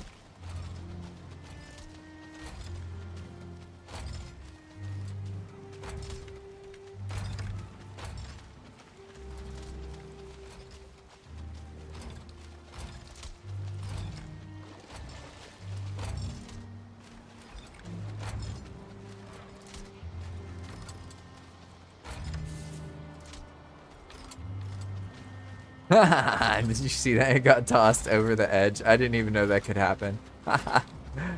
It's hilarious. Interesting. Huh. Unexpected outcome there. I guess I'll deal with it this way. I'll just make a new one.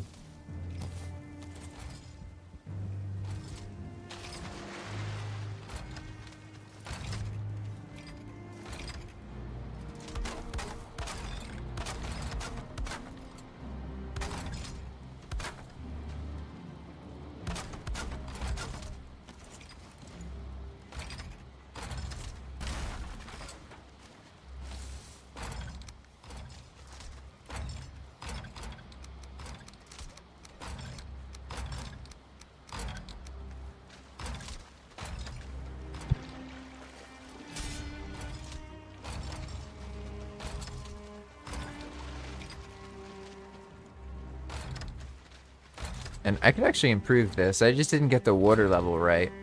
But if you make it properly, and if I reseat this, so I just need to redo this part right here, then just the cargo crate floating here is enough to get it onto the belt. I miscalculated, so I have to push it a little bit, but I'll improve that at some point.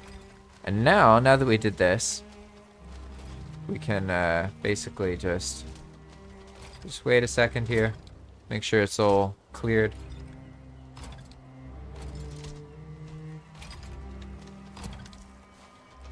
So now we'll turn the belt off. There we go. We can run back up into the base. Look what we have here. All of our cargo crates were deposited up into the base right next to the storage. So now I can just grab it, take all, hold E here, hold E here, hold E here, grab it, do the same thing. And you just do this for everything. And as long as you keep clearing out these three these three nonsense chests that are handling the sorting, then it'll work out. If you don't clear those chests out, it gets sort of stuck. Like this one's stuck, right? It's full. So it's not like it completely, you know, removes all of the item management that you can do. But it does make it so that you don't have to think as much, and then you can just kind of do a little bit of it at the end.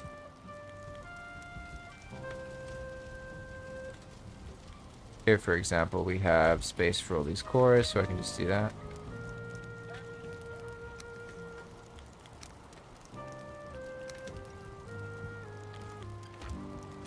And then the advantage of this is that it allows your actual storage system to start from the very beginning with all full stacks of 50.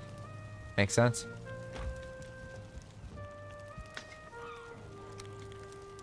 That way you don't have to putz around with like, oh, I have one Great War trophy here, one's over in that chest, one's over in there.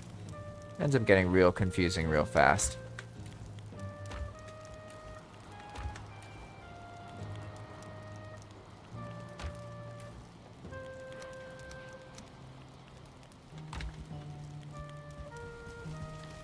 Nice. We actually were able to store everything. Awesome. So now what I'm going to do is I'm actually going to sell like a bunch of extra stuff because I don't want it to take up all the space. I want to free up the space. I don't need all this extra stuff, right? So pretty much what we're going to do is just fill our inventory up with the stuff that I can sell, okay?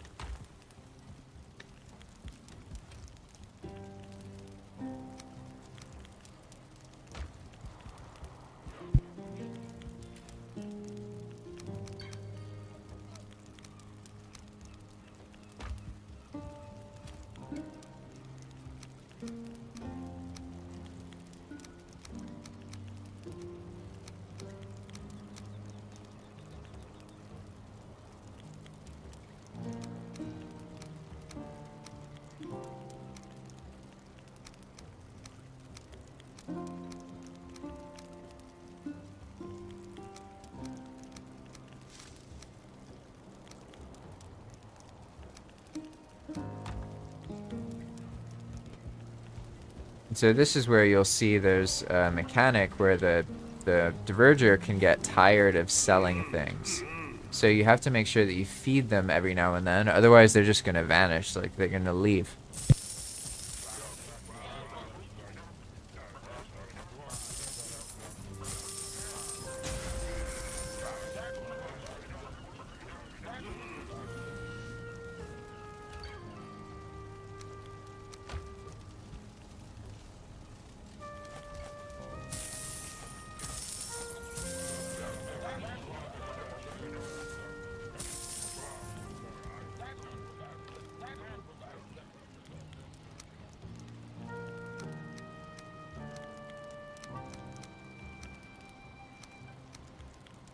So I've been doing the dungeons for a while.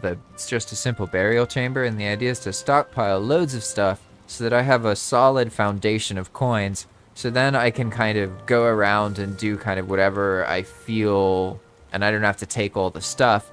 I just have a big database of coins, and then I go somewhere to establish a new base, and I purchase the things that I need. That way I don't have to like move everything every time I want to go somewhere else. And the result is you leave this kind of trail of developed bases behind you. It's a really cool way to play, personally.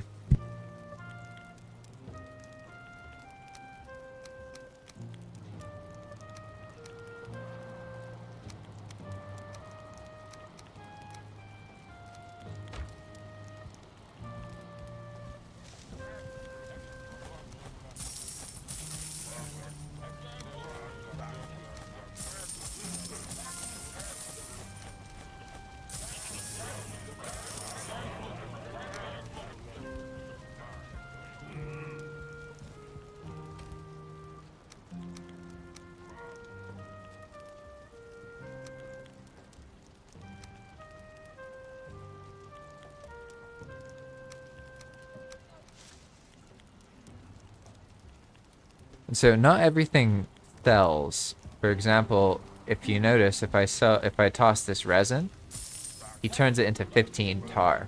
So there's certain things that you can use to swap for a smaller quantity of a later game resource.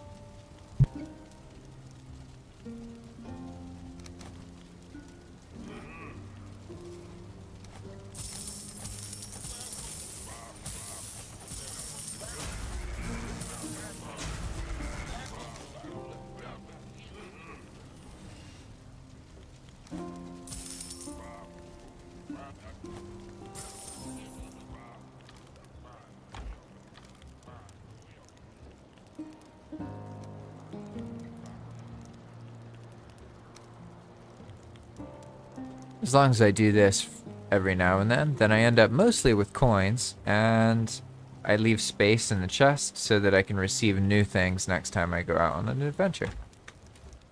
I find that this way it's more enjoyable, to be honest. That way I don't have to spend so much time sorting everything.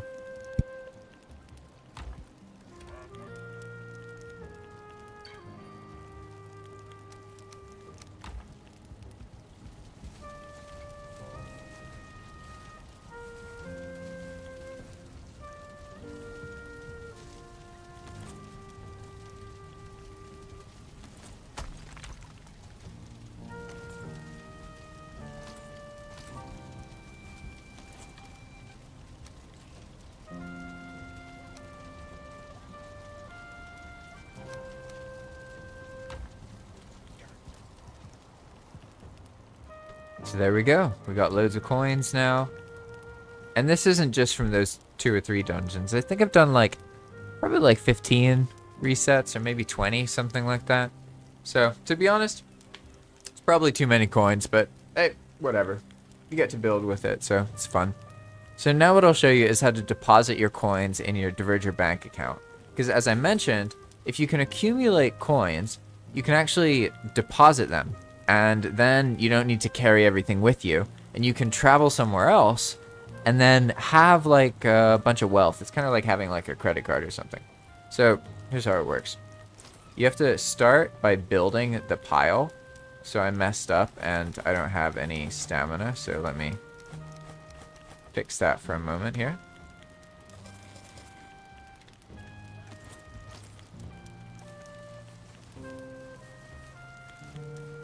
Alright, so to deposit into your virtual bank account, you build a pile, right? And then you stand on it, okay? And then after a couple seconds, it'll just go away. That's how you do it. So then you can go, say, coins, question mark, and learn about the Diverger banking, okay? And if you want to see how much is in your bank account, you can say bank, and then it'll tell you. So I have 2 coin piles in my bank account. I'm going to deposit all of these. So when we're done, I should have 3, 4, 5, 6, 7, 8, 9, 10, 11, 12, 13, 14. Okay? Should be good. So 1, 2, 3, 4. We walk over them.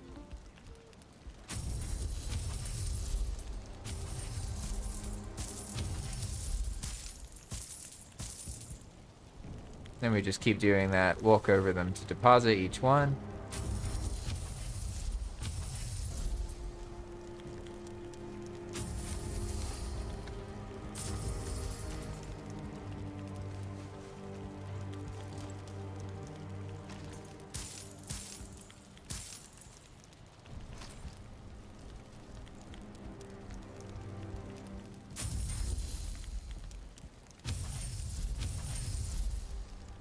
There we go.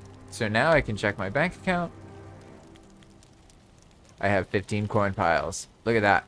And we've cleared all that inventory space. You know, you can have an area with treasure, but specifically for the coins, it allows you to consolidate items as you saw. We now have cleared all of these, maybe like 40% of this chest. Then these still have some extra space. And that allows you to like deal with the inventory management stuff by processing everything, consolidating it down into wealth, and then the wealth is kind of saved to your character, so to speak. So that way, like, I could die, start over from the beginning in the center of the world, get a boat, go off in a totally different adventure, and I would now have 15 coin piles worth of wealth. That means that I can get whatever I want. Yeah, exactly. You go to a past base and somebody has lived in it or built on it. I personally love it when that happens. I feel like the world feels more alive. Or like you go into a base from a long time ago and there's like plants inside the base. You know, the garden's all busted up. There was an explosion somewhere and nobody fixed it afterwards. That's, you know, it makes the world feel alive. I love it.